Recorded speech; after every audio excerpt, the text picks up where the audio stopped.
After my wife Katherine was lowered into the ground, my son found a folded cream-colored paper hidden in her jewelry box. He glanced at it, laughed, and threw it into a black garbage bag, saying it was worthless trash that should stay buried forever. I waited until they left the room to dig it out of the filth. I took that crumpled paper to the bank the next morning. When the manager saw it, his face went pale. He locked the door and whispered, "Call the police, Harrison. Do not leave this chair." That piece of trash was about to cost my son his freedom. Before I tell you what was written on that paper, please subscribe to the channel. It helps me share this warning with other parents. And tell me in the comments, which city are you watching from? I read every single one. My name is Harrison Blake. I am 72 years old. I have spent 50 years building houses with these two hands. I know the difference between a load-bearing wall and a cheap facade. But I never realized the foundation of my own family was rotting until the day I buried my wife. The smell of lilies and damp earth was still clinging to my black suit as I walked into my living room. I expected silence. I expected grief. Instead, I heard the pop of a cork. My son Preston and his wife Tiffany were standing by the fireplace. Preston was holding a bottle of Chateau Margaux, 1985. That was the bottle Katherine and I were saving for our golden anniversary next month. He was pouring it into a water glass like it was cheap soda. Tiffany was on her phone, pacing back and forth in her high heels, clicking against the hardwood floors I laid myself 30 years ago. She was not calling relatives to thank them for coming. She was calling a junk removal service. I heard her say, "Yes, we need a full crew here within the hour." "No, not next week. Today. We need the master bedroom cleared out completely. Just dumpster it all. Old clothes, knick-knacks, dusty boxes. We are listing the property on Airbnb by Monday, so I need it empty." My heart hammered against my ribs. Katherine had been gone for 3 days. We had just come from the cemetery less than an hour ago, and they were already erasing her. I stepped forward, my voice trembling not from age but from a rage I had never felt before. "Put the phone down, Tiffany. Put that bottle down, Preston. This is your mother's house. Her scent is still on the pillows. You are not throwing anything away today." Preston turned to me. He did not look like a grieving son. He looked like a man who had just won the lottery. He took a long sip of my wine and smirked. "Dad, please. Do not be dramatic. We are doing you a favor. You cannot manage this big place alone with your condition." Condition. That was the word they had been using lately. Ever since I forgot where I put my car keys once last month, they decided I was senile. They decided I was a child to be managed. Tiffany hung up the phone and sighed, looking at me with eyes that held zero warmth. "Harrison, be practical. This house is a gold mine in the Seattle market. Keeping it filled with Katherine's hoarding is just losing money. We need to modernize. Gray walls, minimalist furniture. The old sentimental junk has to go." She called 30 years of memories junk. The quilt Katherine stitched by hand. The books she read to Preston when he was a boy. I walked over to the mantel to grab the bottle from Preston, but my hand was shaking. I felt weak. Maybe it was the grief. Maybe it was the fact I had not eaten in 2 days. Preston easily stepped back, holding the bottle out of my reach, like he was teasing a toddler. "Relax, Dad. Go sit in your recliner. We have got this. You just rest your tired brain." He turned his back on me and walked over to Katherine's vanity table in the corner. It was the only piece of furniture we brought from our first apartment. He started opening drawers, pulling out her scarves, her reading glasses, her hairbrushes, and tossing them into a heavy-duty black trash bag Tiffany was holding open. "Stop it!" I shouted, moving toward them. Preston ignored me. He reached for the small velvet jewelry box that Katherine kept hidden in the back of the bottom drawer. My breath caught in my throat. That box was private. She never let anyone touch it. Preston popped the lid open. I expected him to find her pearl necklace or the diamond earrings I bought her when the business finally took off. But the box was empty of jewelry. Instead, there was only one thing inside: a piece of paper. It was folded 4 times. The paper was thick, cream-colored, slightly yellowed at the edges. It looked old. Preston pulled it out, unfurling it with his thumb and forefinger.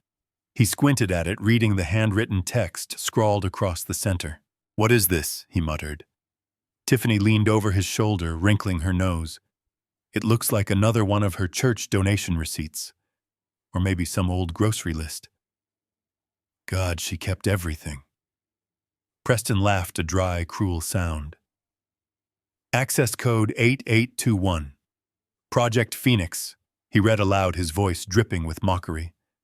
"Sounds like some nonsense she wrote down from a spy movie. Mom was really losing it at the end. Wasn't she, poor old girl? Her brain was mush. Just like yours, Dad." He did not even finish reading the bottom of the page. He did not check the back. He just crumpled the heavy paper in his fist. "Worthless," he said. He dropped the paper into the black trash bag. It landed on top of Catherine's favorite silk scarf and a half-used bottle of her perfume. "This should stay buried forever," he said, tying the knot on the bag. Then he looked at me, pointing a finger at my chest. "The truck will be here in 10 minutes. Do not fish anything out, Dad. We are doing this for your own good. Go take a nap. You look terrible." They picked up the wine bottle and the trash bag, walking out toward the garage to wait for the junk crew. I stood there in the silence of the empty living room. The air felt heavy. My knees finally gave out, and I sank onto the floor. I felt small. I felt defeated. I was 72 years old, a man who once commanded crews of 200 men, a man who built skyscrapers. And now I was being ordered around in my own home by a son who had never calloused his hands a day in his life. But then I remembered the look on Preston's face when he read that code. Project Phoenix. Katherine was not senile. She was the sharpest woman I ever knew. She handled the books for my construction company for 40 years. She never made a math error, not once. If she wrote something down and hid it in her most private box, it was not nonsense. I waited. I counted the seconds until I heard the heavy garage door rumble shut. I pulled myself up. My joints popped. My back ached. But I moved. I walked to the kitchen where they had left the other trash bags. I found the one Preston had tied up. I did not care about dignity anymore. I tore the plastic open with my bare hands. The smell of Catherine's perfume wafted up, hitting me like a physical blow. I pushed past the scarves. I pushed past the hairbrushes. There it was, the crumpled ball of cream paper. I picked it up, my hands trembling. I smoothed it out on the granite countertop. I read the code again. Project Phoenix. Access code 8821. But then I saw what Preston had missed, because he was too arrogant to look closely. At the very bottom, in handwriting that was shaky but pressed hard into the paper, Katherine had written a message. It was dated just 2 days before she died. It said, "Harrison, if you are reading this, I am gone. Do not trust Preston. Do not sign anything. Take this paper to Henderson at the bank immediately. He knows everything." A chill went down my spine that had nothing to do with the cold. Seattle rain beating against the window. Do not trust our son. Katherine knew. She knew something was coming. I looked at the door leading to the garage. I could hear Preston and Tiffany laughing outside, probably celebrating their future inheritance. They thought I was a confused old man taking a nap. They thought I was helpless. I folded the paper and put it in my inside jacket pocket, right next to my heart. I was not going to take a nap. I grabbed my car keys from the hook. I walked out the back door, slipping into the rain. I was going to the bank, and I had a feeling that the war had just begun. The dinner table that night felt less like a family gathering and more like a courtroom where the verdict had already been decided. We sat at the long mahogany table, the one I had carved by hand, for Catherine's 40th birthday. There were no candles. There was no warmth. The only sound was the scraping of silver forks against china plates. We were eating takeout from a high-end Italian place, but to me the food tasted like cardboard. Preston sat at the head of the table. My seat. He had taken it without asking, without even a glance in my direction. Tiffany sat to his right, scrolling through her phone, occasionally showing him photos of vacation spots in the Maldives. I sat alone on the left, staring at the empty chair where Katherine used to sit. The silence was thick, suffocating, broken only when Preston cleared his throat. He wiped his mouth with a linen napkin and placed it deliberately on the table. "Dad, we need to discuss the timeline," he said. His voice was casual, businesslike, as if we were discussing a supply chain issue at the construction site rather than the end of my life as I knew it. I looked up, meeting his gaze. The timeline for what I asked, though, deep in my gut, I already knew the answer. "For the transition," Tiffany chimed in, finally putting her phone down. "We have been looking into facilities. We found one that is perfect for your needs. It is called Golden Oaks. It is very exclusive. They have 24-hour supervision, memory care specialists, and even a garden where you can sit." Supervision. Memory care. They were talking about a nursing home. But not just any nursing home. I knew Golden Oaks. My company had bid on the construction contract for their new wing 5 years ago. I knew exactly what kind of place it was. It was a warehouse for the unwanted elderly, painted in pastel colors to hide the smell of despair. It was where people went to be forgotten.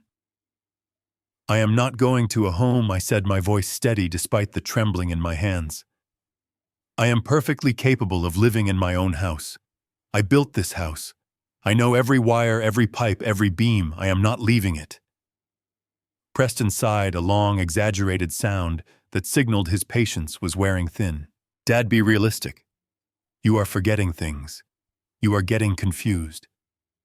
Today with the trash was just one example. What happens when you leave the stove on? What happens when you wander off and get lost? We cannot watch you 24 hours a day. We have our own lives. We have the company to run." "The company," I repeated. The word tasted bitter. "You mean my company? The one I founded? The one I still own 51% of? I may have stepped back from daily operations, Preston, but I am still the majority shareholder. And I am telling you, I am not going anywhere." Preston exchanged a look with Tiffany. It was a look of shared amusement, like parents listening to a child make a ridiculous demand. He reached into his briefcase, which was sitting on the floor beside him, and pulled out a thick manila envelope. He slid it across the polished wood until it stopped right in front of my plate. "Open it," he said. I hesitated.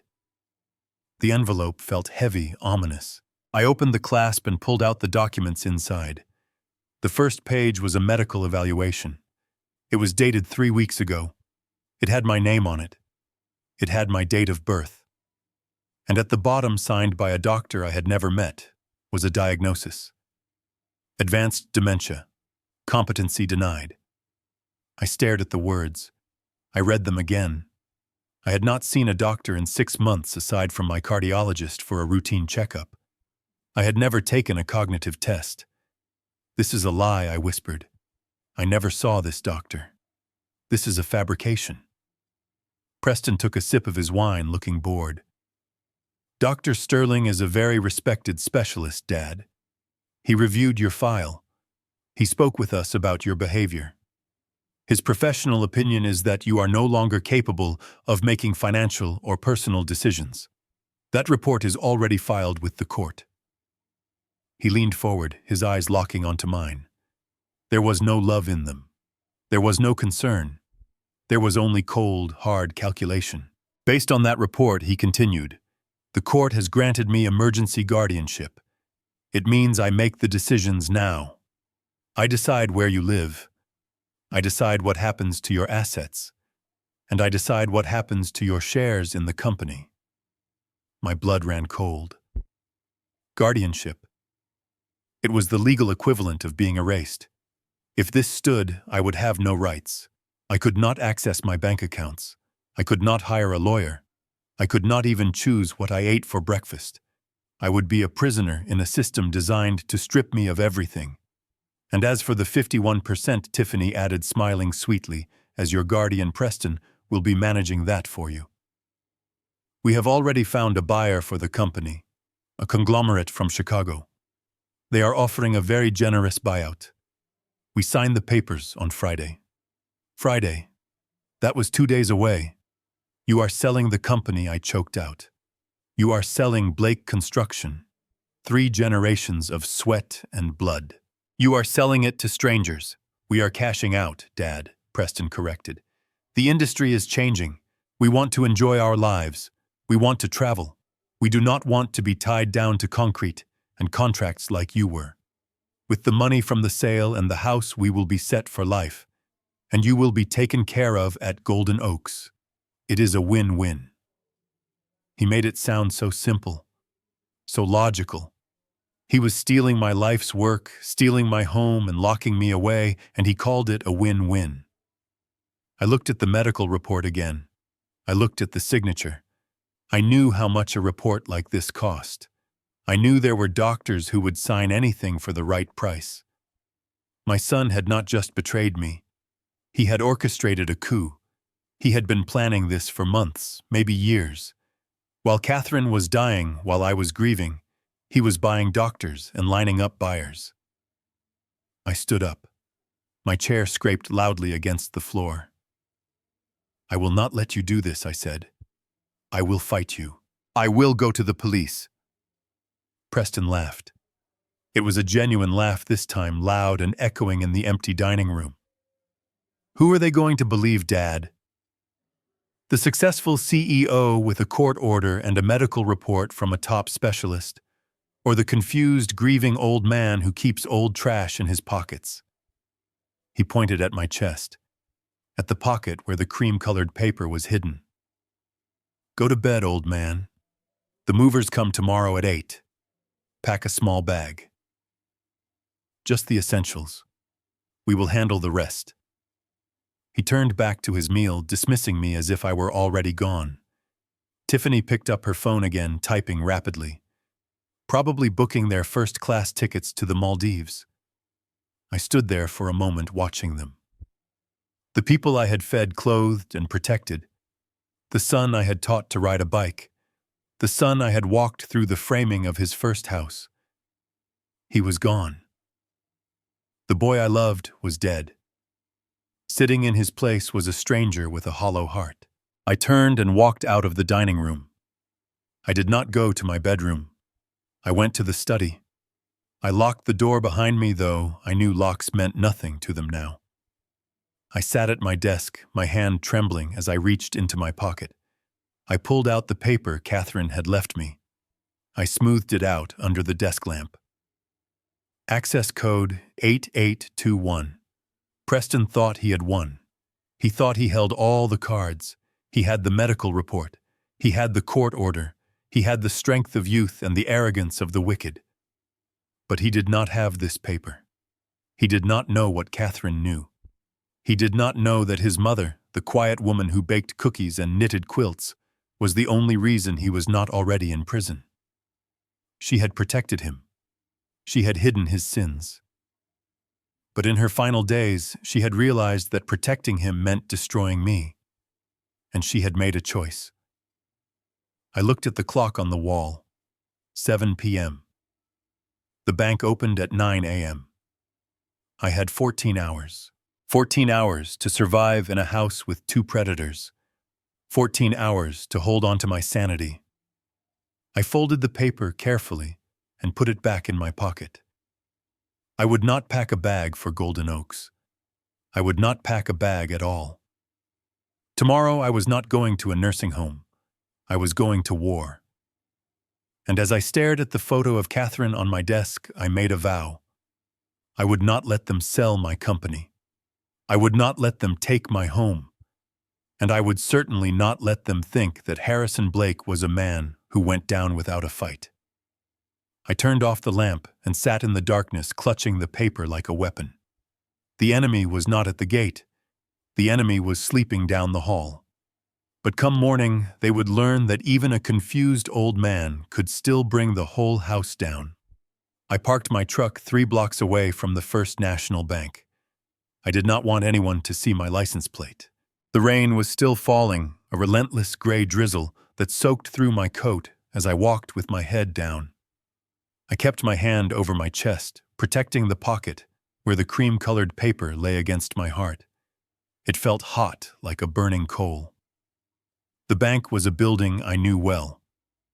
I had renovated the lobby 10 years ago, installing the Italian marble floors that echoed under my wet boots as I walked in. The security guard nodded at me. He knew me as Mr. Blake, the man who brought donuts for the staff every Christmas. He did not know I was currently a fugitive in my own life. I walked straight past the tellers and the line of customers. I went to the glass office at the back. The nameplate on the door read, Arthur Henderson, Branch Manager. Arthur and I went back 20 years. We played poker on Thursdays until his wife got sick. He was a good man, a man of numbers and rules. I knocked once and opened the door without waiting. Arthur looked up, startled. He looked older than the last time I saw him.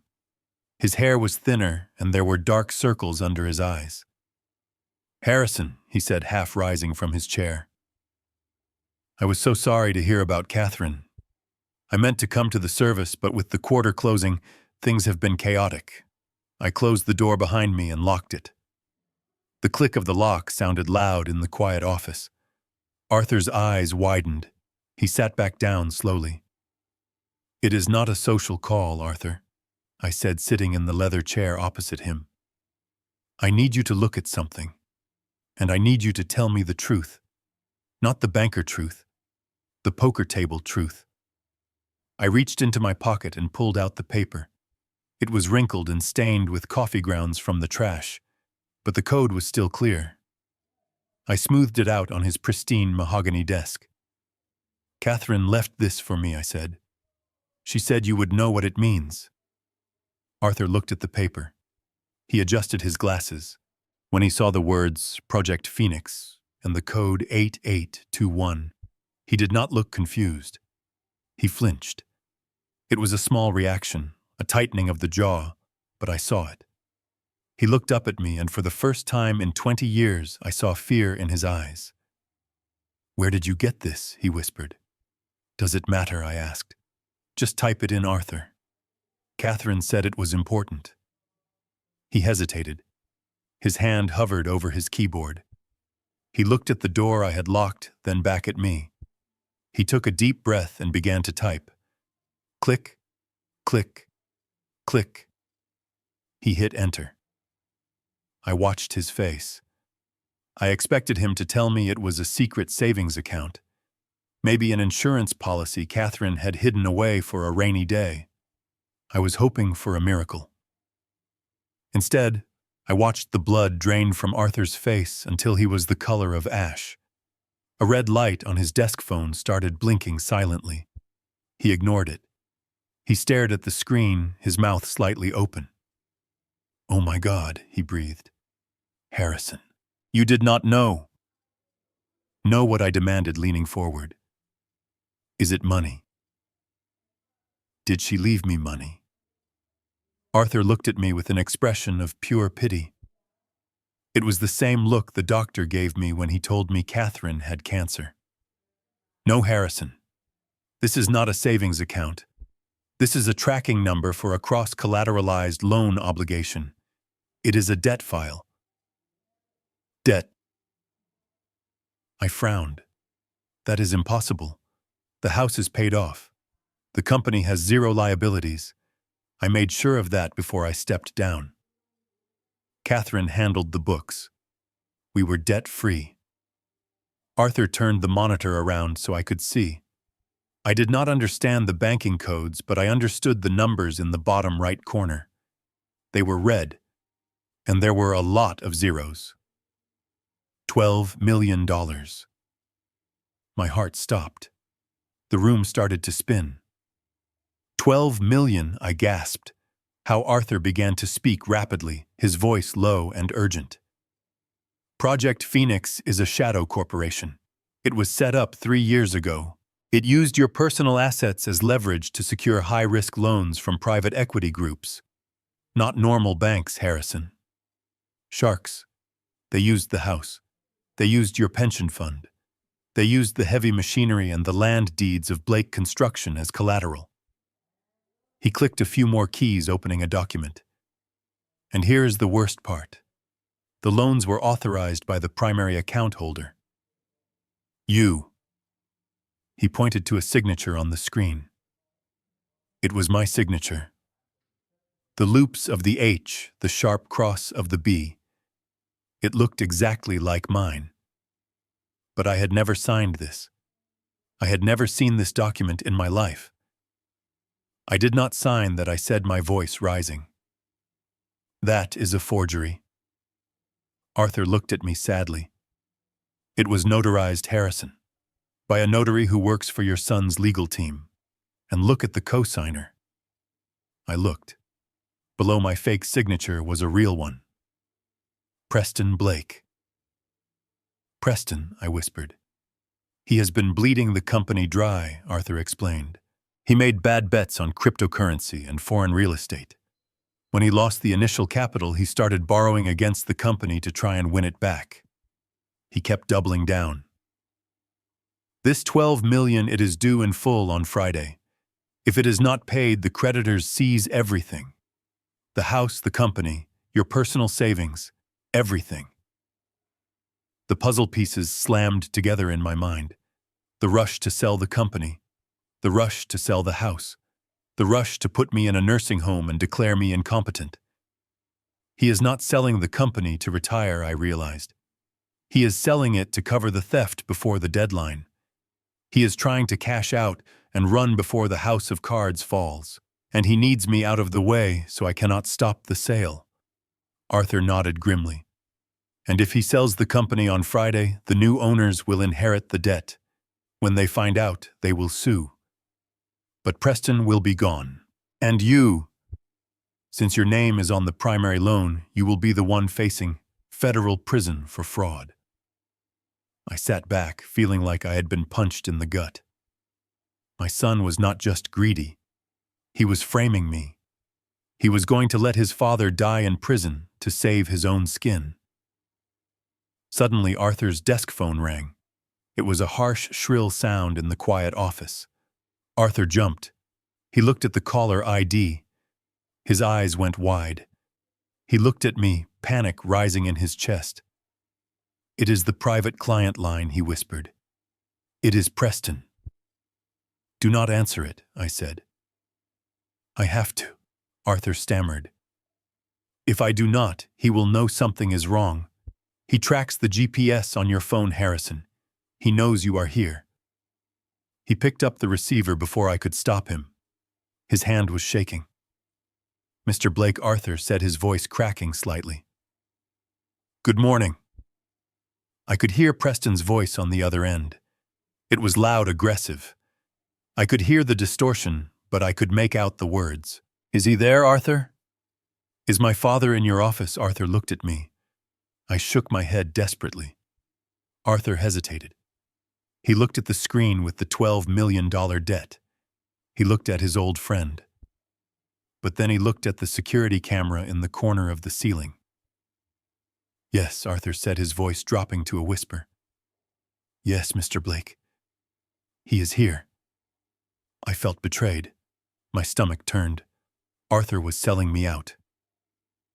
"Keep him there," Preston barked. "Do not let him leave. I am in the lobby. I have security with me. The old man is having an episode. He is dangerous. We are coming back." Arthur hung up the phone. The color had returned to his face, but now it was flushed with fear. "He is in the lobby," Arthur said. "He has private security. He told the guards you are violent. If you walk out that door, they will tackle you." I stood up. I looked around the glass office. I was trapped. My son was outside with a team of hired muscle. He was going to drag me out of here, inject me with sedatives, and throw me into Golden Oaks before the ink on the sale contract was dry. "You have to help me, Arthur," I said. "You saw the signature. You know I did not do this." Arthur stood up. He walked over to the window that looked out into the lobby. He closed the blinds. Then he turned to me. He did not look like a banker anymore. He looked like the man who used to bluff me at poker. "I cannot stop him from coming in," Arthur said. "He has power of attorney on file. Security will let him through in 30 seconds. He walked over to the back wall of his office. There was a fire exit door marked with a red sign, but Arthur continued reaching into his pocket and pulling out a master key card. "I can delay him, and I can give you a head start." He swiped the card on the fire exit. The lock clicked open. "Go Harrison," he urged. "Take the back alley. It comes out on 4th Street. "What about the evidence?" I asked, pointing at the computer. "I need proof." Arthur grabbed a USB drive from his drawer. He plugged it in his fingers, flying across the keyboard. He downloaded the file. He yanked the drive out and pressed it into my hand. "Take it," he said. "But Harrison, be careful. This is not just fraud. People who steal $12 million do not mind adding murder to the list." I heard heavy footsteps approaching the office door. I heard Preston's voice shouting at a teller. "Get out of my way. My father is in there." I looked at Arthur one last time. "Thank you," I said. "Go," he shouted. I slipped through the heavy metal door just as the handle of the main office door began to turn. I heard the door crash open behind me. I heard Preston yell, "Where is he? Where is the old man?" I did not wait to hear the answer. I ran down the concrete hallway, the USB drive clenched in my fist like a grenade. I burst out into the alleyway, the rain hitting my face. I was alone. I was haunted. But for the first time since the funeral, I had a weapon. I ran toward my truck, but then I stopped. I saw a black SUV blocking the exit of the alley. 2 men in dark suits were standing by it, scanning the street. Preston's men. They had anticipated I might run. I ducked behind a dumpster, my heart hammering against my ribs like a trapped bird. I could not go to my truck. They would be watching it. I could not go home. I could not go to the police, not when Preston had a court order declaring me insane. I was on the street. I had $200 in my wallet. I had a USB drive that could bring down an empire, and I had nowhere to go. Then I remembered the only other thing Katherine had written on the paper. The part I had almost missed. Find Sarah. Number 44 Oak Street. I did not know who Sarah was. I did not know why Katherine wanted me to find her. But as the men in suits started walking down the alley, checking behind crates and boxes, I knew she was my only hope. I pulled my collar up, bowed my head against the rain, and slipped into the shadows of the city I had built, praying that the foundation was strong enough to hold me one last time. The heavy steel fire door slammed shut behind us, cutting off the sounds of the bank lobby. But the silence in the concrete service corridor was even more terrifying. Arthur Henderson leaned against the wall, gasping for breath, his face slick with sweat. The fluorescent lights overhead buzzed like trapped flies, casting long, sickly shadows on the gray floor. We were safe for a moment, but only a moment. I looked at my old friend. Arthur was trembling. He was a man who lived by rules, by ledgers, by the predictability of compound interest. Breaking protocol like this, helping a fugitive, was tearing him apart. But he reached inside his suit jacket and pulled out a second folder. It was thinner than the loan documents he had given me on the USB drive. This one was paper. It was wrinkled as if he had been gripping it tight for days. "Take it," Arthur whispered, shoving the folder into my chest. "You need to see this. You need to know why she really died." My heart hammered against my ribs. I took the folder. My hands were shaking so hard I could barely lift the cover. Inside was a printout of our joint retirement account. The account Catherine and I had contributed to every single month for 40 years. The nest egg meant for travel, for medical bills, for peace.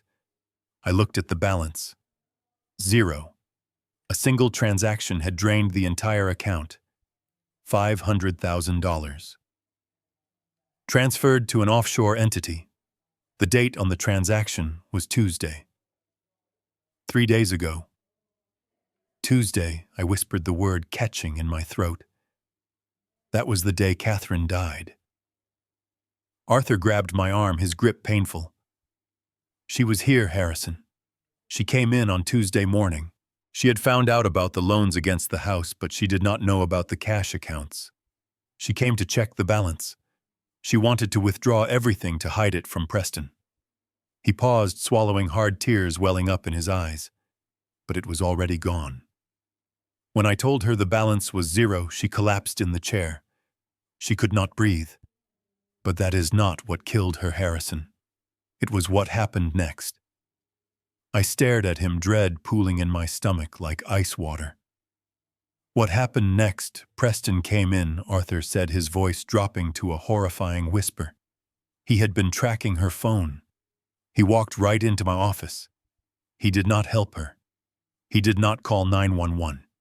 He stood over her, Harrison. She was gasping for air, palm clutching her chest, and he leaned down and whispered to her. I felt the blood roar in my ears. What did he say? Arthur closed his eyes as if reliving a nightmare.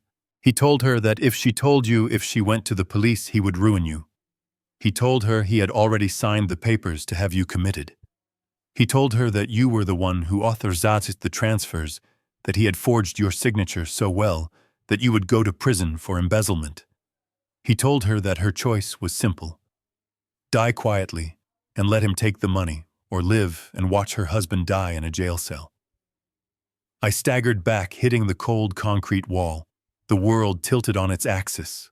My wife, my sweet, strong Katherine. She had not died of a stroke caused by old age. She had not died peacefully. She had been cornered, robbed, and threatened by the son she had given birth to. Her heart had given out under the weight of his cruelty. She tried to stand up. Arthur continued, tears finally spilling down his cheeks. She tried to slap him. She screamed at him to get out. That was when she fell. That was when her heart stopped. And he just watched Harrison. He checked his watch. He waited a full 2 minutes before he yelled for help. He let her die to protect his secret. A primal sound ripped from my throat, half sob, half growl. It was not a tragedy. It was manslaughter. It was a calculated execution using fear as the weapon. My son had murdered his mother for $500,000 and a clean getaway. Arthur looked at his watch. You have to go, he urged, pushing me toward the exit at the end of the hall. He will check the cameras. He will see we came this way. I looked at the folder in my hand. It was no longer just financial records. It was a murder weapon. It was the motive. Why did you not tell the police? I asked, my voice broken. Arthur looked down at his shoes. Because I was afraid, he admitted shamefully. He threatened me, too. He knows about my daughter's rehab payments. He said he would cut off her funding if I spoke. But I cannot sleep, Harrison. I see Katherine's face every time I close my eyes. Go. Make him pay. Do what I was too much of a coward to do.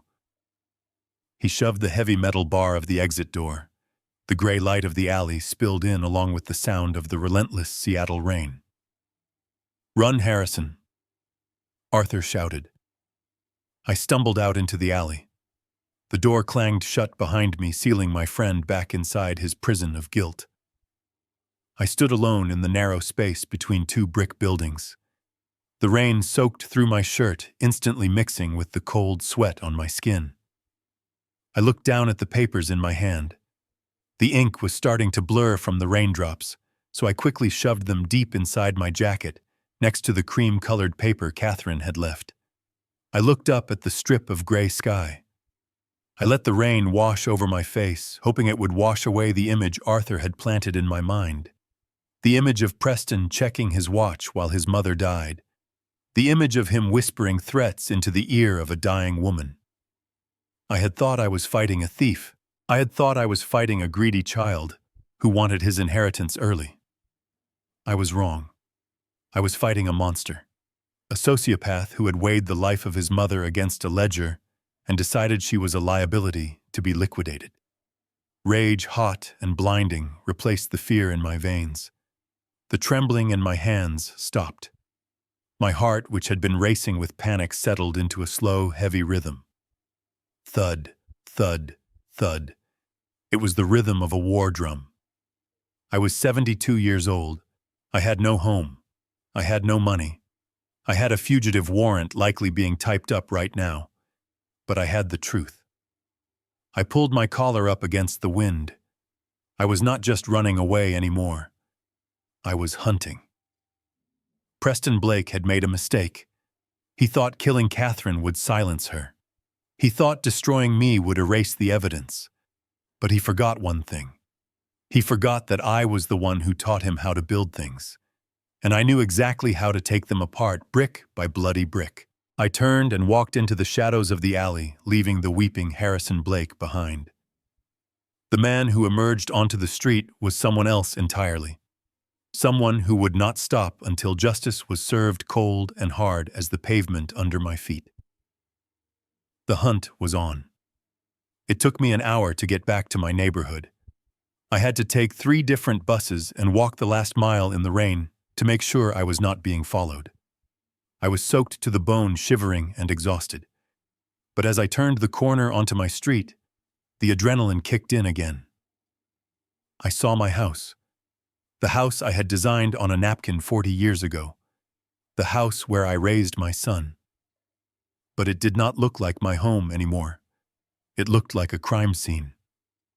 A police cruiser was parked in the driveway, its blue and red lights flashing silently against the gray sky. Next to it was a private ambulance, the engine idling, white smoke puffing from the exhaust. And standing on the front porch, looking like the picture of a concerned, heartbroken son, was Preston. He was talking to a police officer I recognized, Officer Miller, a good kid. I had hired his father to do the electrical work on the stadium project back in the 90s. Now Miller was standing there nodding sympathetically as my son spun a web of lies. I wanted to run. I wanted to turn around and disappear back into the city. But I couldn't. My truck, my 1978 Ford F-150, was in that garage. It was the only vehicle I owned that didn't have a GPS tracker or a computer system Preston could hack. It was old, mechanical, and reliable, just like me. I needed that truck if I was going to survive. I took a deep breath, straightened my spine, and walked up the driveway. Officer Miller saw me first. His hand went to his belt, not drawing his weapon, but resting there in a gesture of authority. "Mr. Blake," he called out, his voice firm but not unkind. "Please stop right there." Preston turned around. The performance he gave was worthy of an Academy Award. His face crumpled with relief. He ran down the steps, his arms open. "Dad!" "Oh, thank God. We were so worried. We thought you wandered onto the highway." He tried to hug me. I stepped back, revulsion rising in my throat like bile. If I let him touch me, I might snap his neck. "Do not touch me," I said, my voice low and dangerous. Preston stopped, looking hurt. He turned to the officer, his eyes wide with fake sadness. "See, officer, he is aggressive. He does not even recognize me. The dementia is progressing so fast." Dr. Sterling said this would happen. Officer Miller stepped between us, holding up a hand. "Mr. Blake, you need to calm down. Your son has filed an emergency order. We need to get you some help." I looked at Miller. I looked him right in the eye. "Son, I am not crazy. I am not sick. This man is stealing my company. He just killed his mother. You have to listen to me." Miller looked uncomfortable. He glanced at the paper in his hand. It was a court order. I could see the stamped seal from where I stood. "Emergency conservatorship.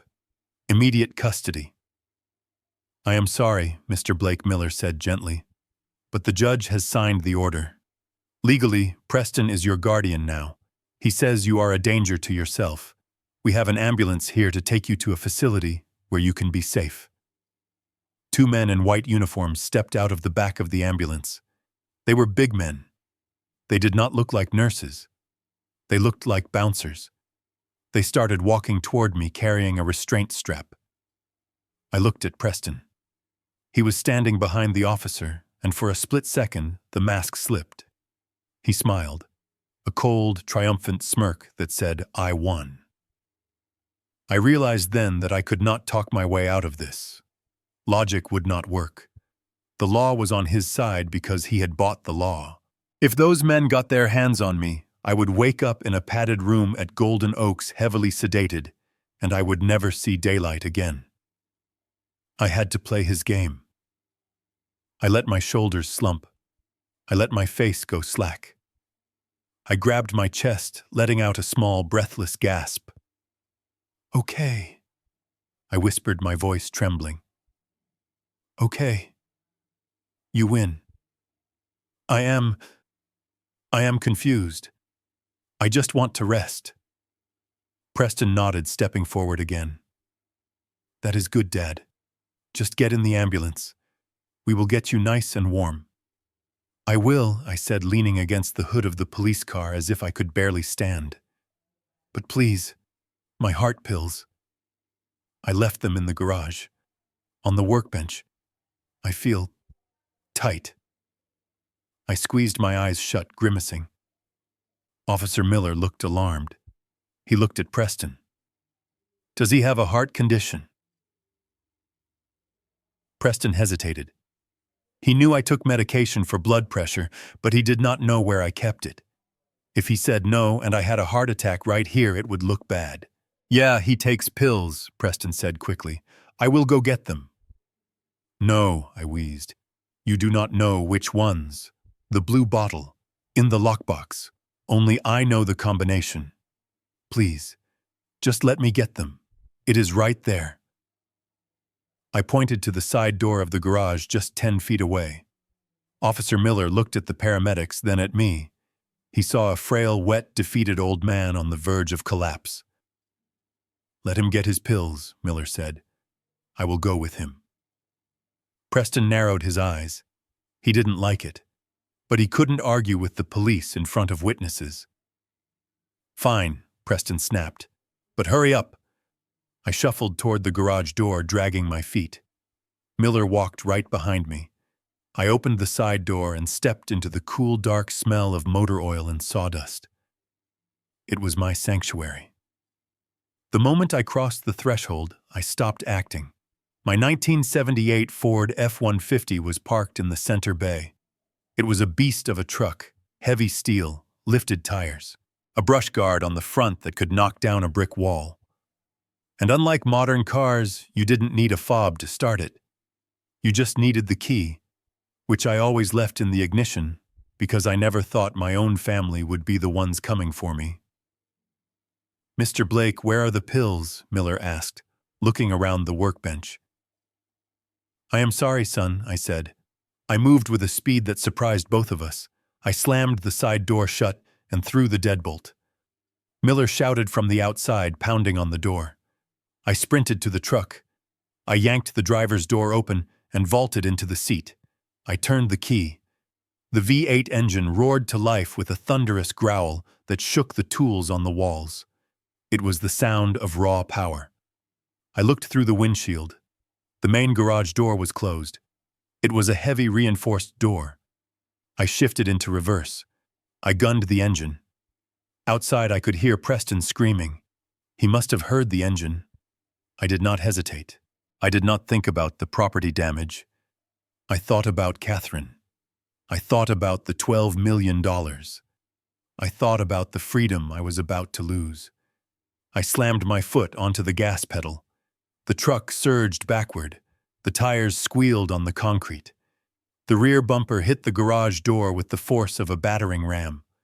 Wood splintered. Metal buckled.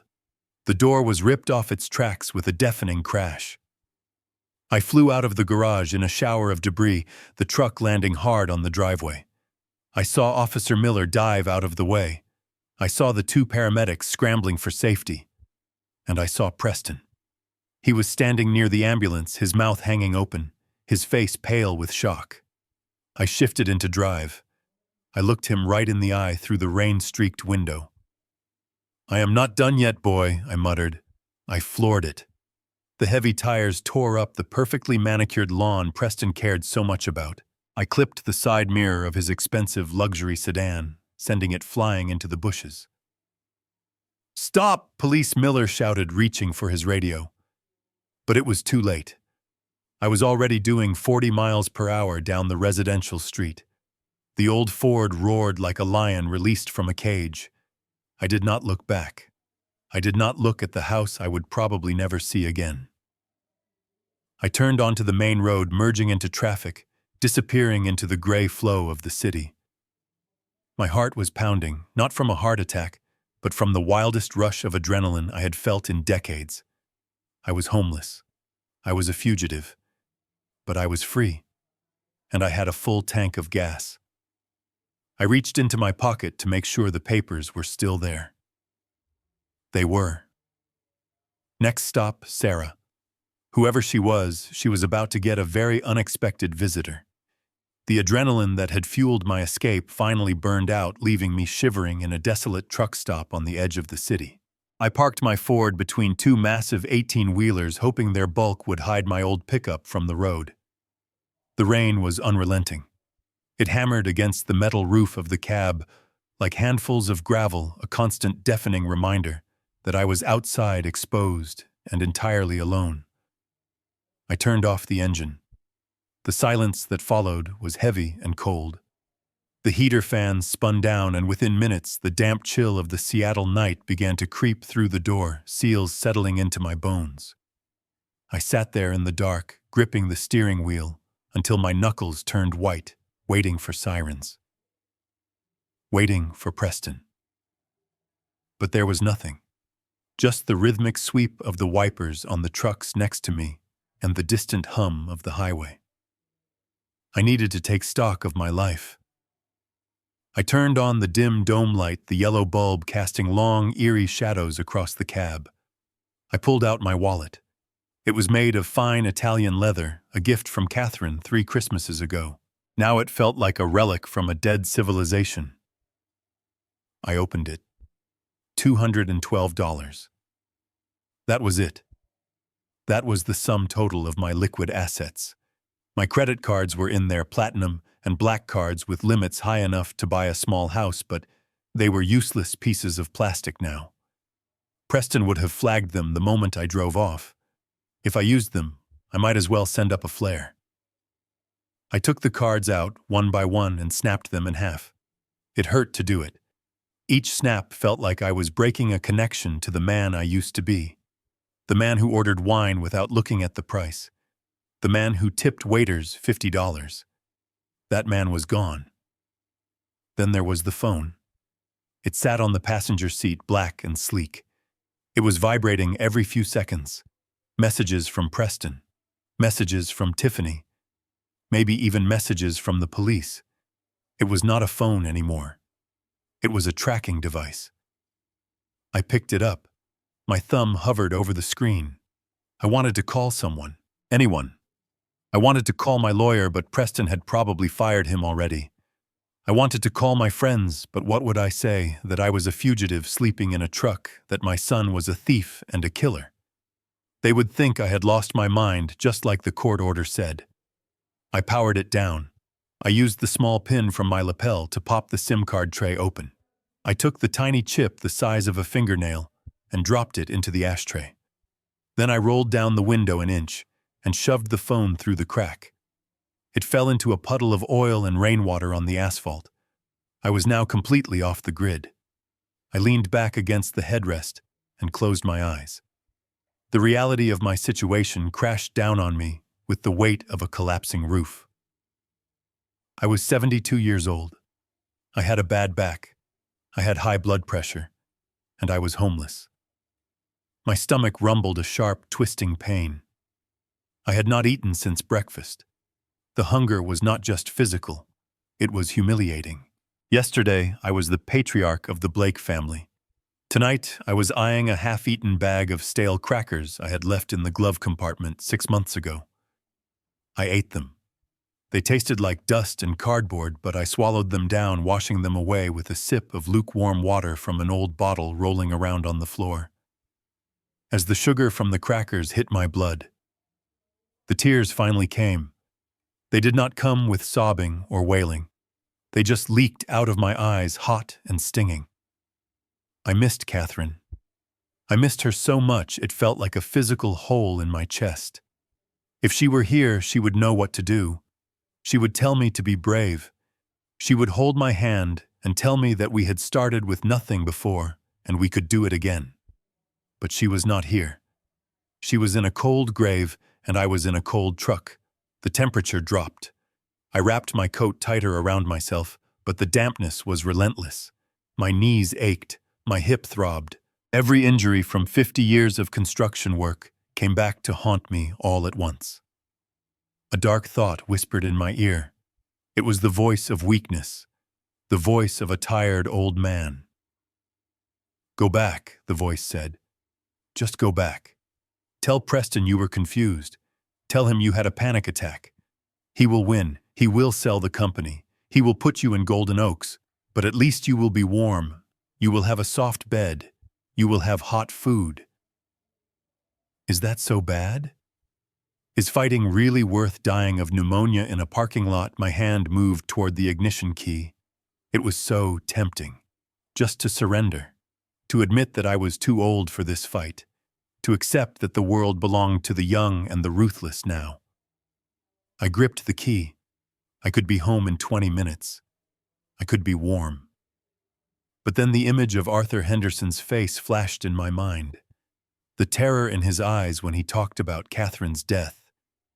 Preston checking his watch while my wife gasped for air. If I went back, I would be shaking the hand of the man who killed my wife. I would be eating food paid for with her life insurance. I pulled my hand away from the key as if it were red hot. Number 1. I would rather freeze to death in this truck than accept charity from a monster. I needed a distraction. I needed to focus. I reached into my inside pocket and pulled out the only thing of value I had left. The cream-colored paper. I turned the dome light back on. I held the paper up, studying it. The code was there. Project Phoenix 8821. I ran my thumb over the paper. It felt different. The texture was changing. The humidity in the truck, the dampness from my wet coat, and the heat from the dashboard vent I had run earlier were affecting it. I squinted. There was something at the bottom corner, something I had not seen in the bright fluorescent light of the bank or the dim living room. Katherine used to write notes to herself in lemon juice when we were kids, a silly game we played. But she also knew about chemically treated paper. She used to work for an archiving firm before we married. I held the paper closer to the warm light bulb of the dome light. The heat warmed the fibers. Slowly, incredibly faint blue letters began to appear in the bottom right margin. It was not invisible ink, but pressure writing that had been reacted to the moisture and heat. It was her handwriting, tiny and hurried. Find Sarah. Number 44 Oak Street. I stared at the name. Sarah. Who was Sarah? We did not know anyone named Sarah. Was she a lawyer, a witness, another banker? I looked at the address. Oak Street. That was in the old district, the part of town that had not been gentrified yet. It was a rough neighborhood. Not the kind of place Katherine would ever go. But she had written it. It was a lifeline thrown from the grave. I looked out the window. The rain was still falling, but the world did not look quite as dark anymore. I had a destination. I had a mission. I was not just a homeless old man hiding in a truck. I was a husband following his wife's final command. I put the paper back in my pocket, patting it gently. I adjusted the seat back, trying to get comfortable. I would not sleep much tonight, but I would rest, because tomorrow morning I was going to Oak Street. I closed my eyes, and for the first time in days, the sound of the rain sounded less like a hammer and more like a drum roll, the prelude to a battle, and I intended to be ready. The rain had turned the streets of the old district into rivers of black sludge by the time I found 44 Oak Street. It was not a house. It was a dilapidated brick building squeezed between a liquor store and a pawn shop, the kind of place where dreams went to die. A faded sign above the door read Sarah Jenkins Tax Services with the letter S hanging by a single rusty screw. This was where Katherine had sent me.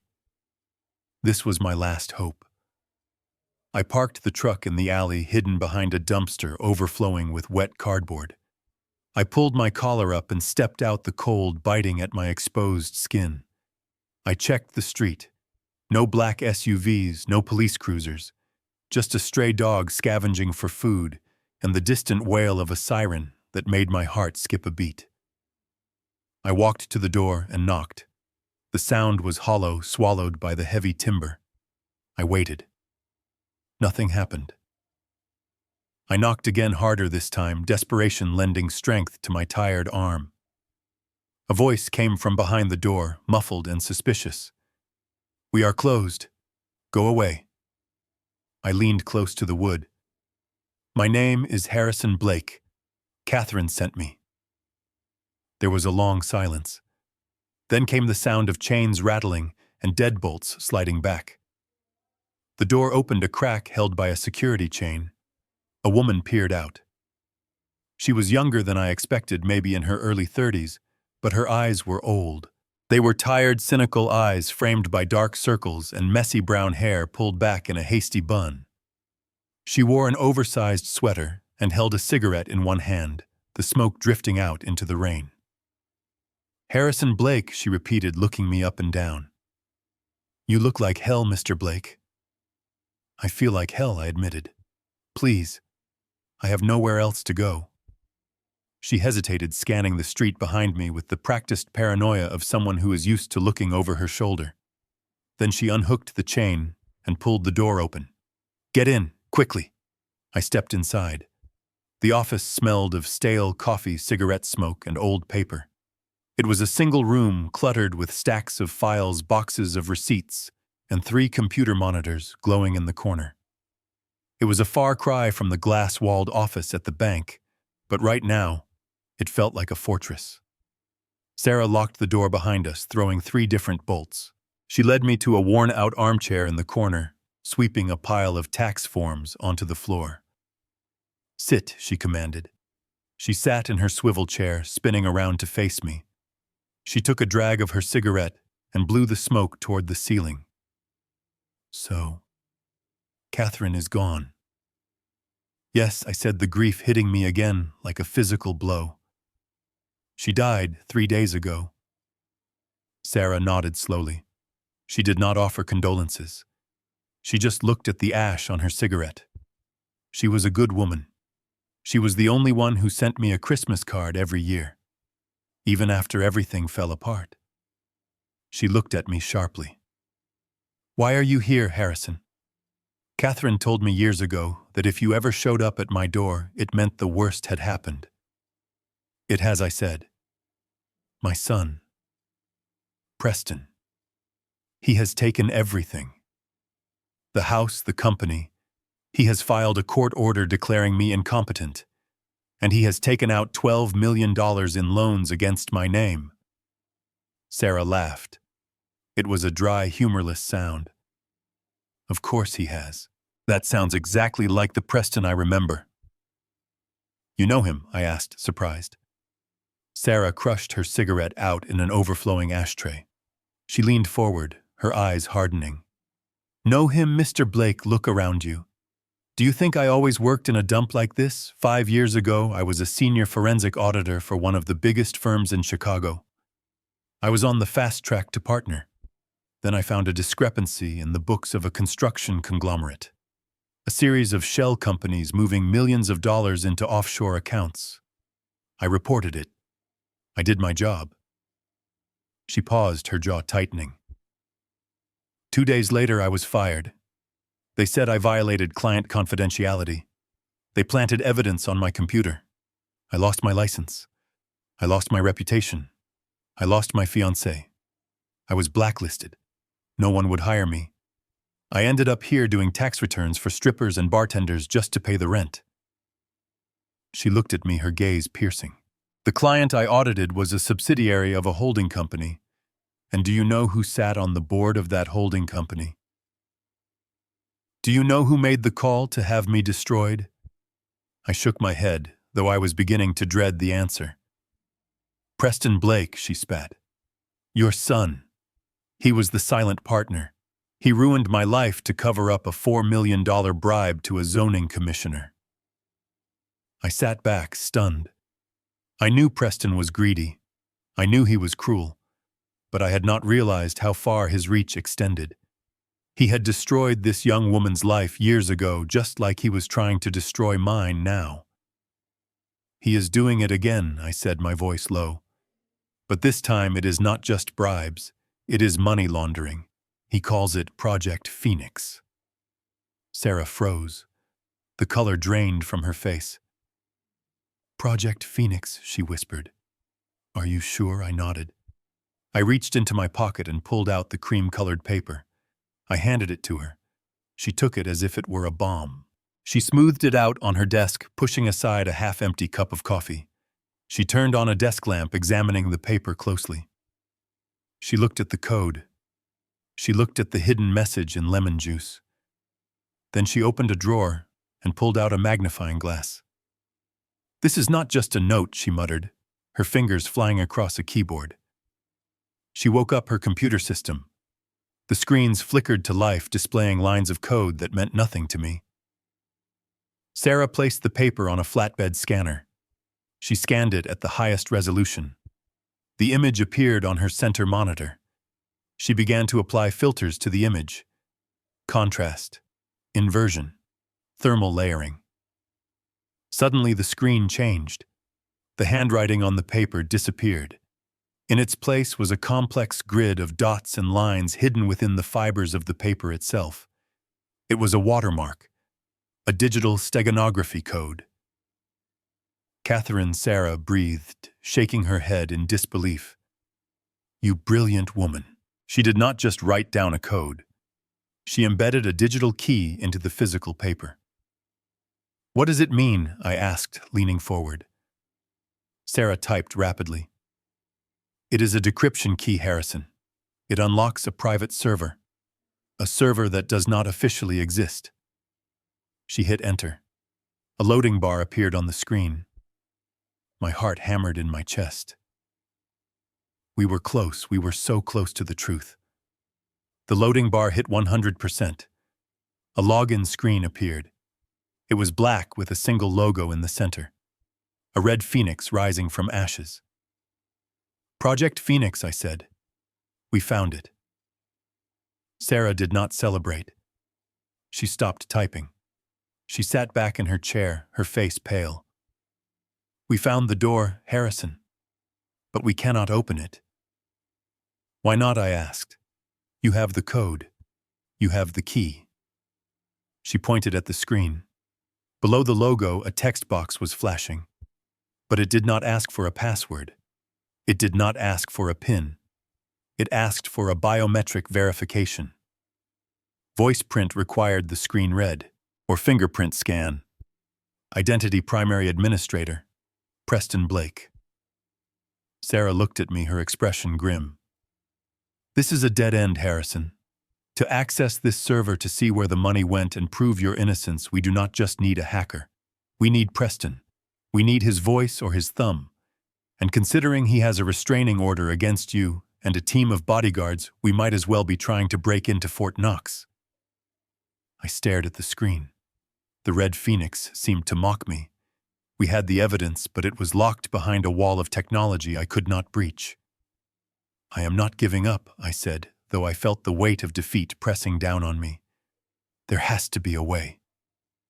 Sarah looked at the paper again. She picked it up, holding it to the light. Catherine knew about this, she said softly. She knew he would use biometrics. She would not have left you a key that you could not use. She turned the paper over. There was nothing there, just blank cream paper. But then Sarah's eyes narrowed. She rubbed the paper between her thumb and forefinger. Wait, she said. This feels uneven. She grabbed a small scalpel from her desk drawer. With the precision of a surgeon, she picked at the corner of the paper. It split. It was not one sheet of paper. It was two incredibly thin sheets pressed together. She peeled them apart.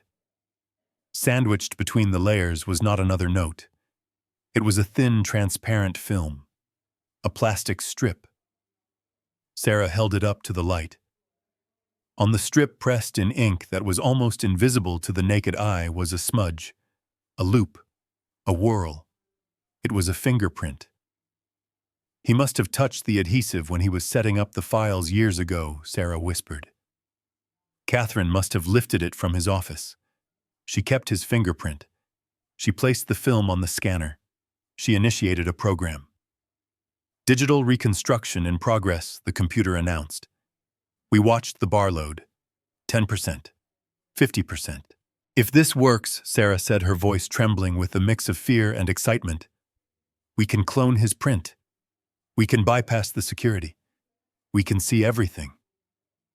90%. The computer beeped. Match confirmed. Sarah looked at me. A slow, dangerous smile spread across her face.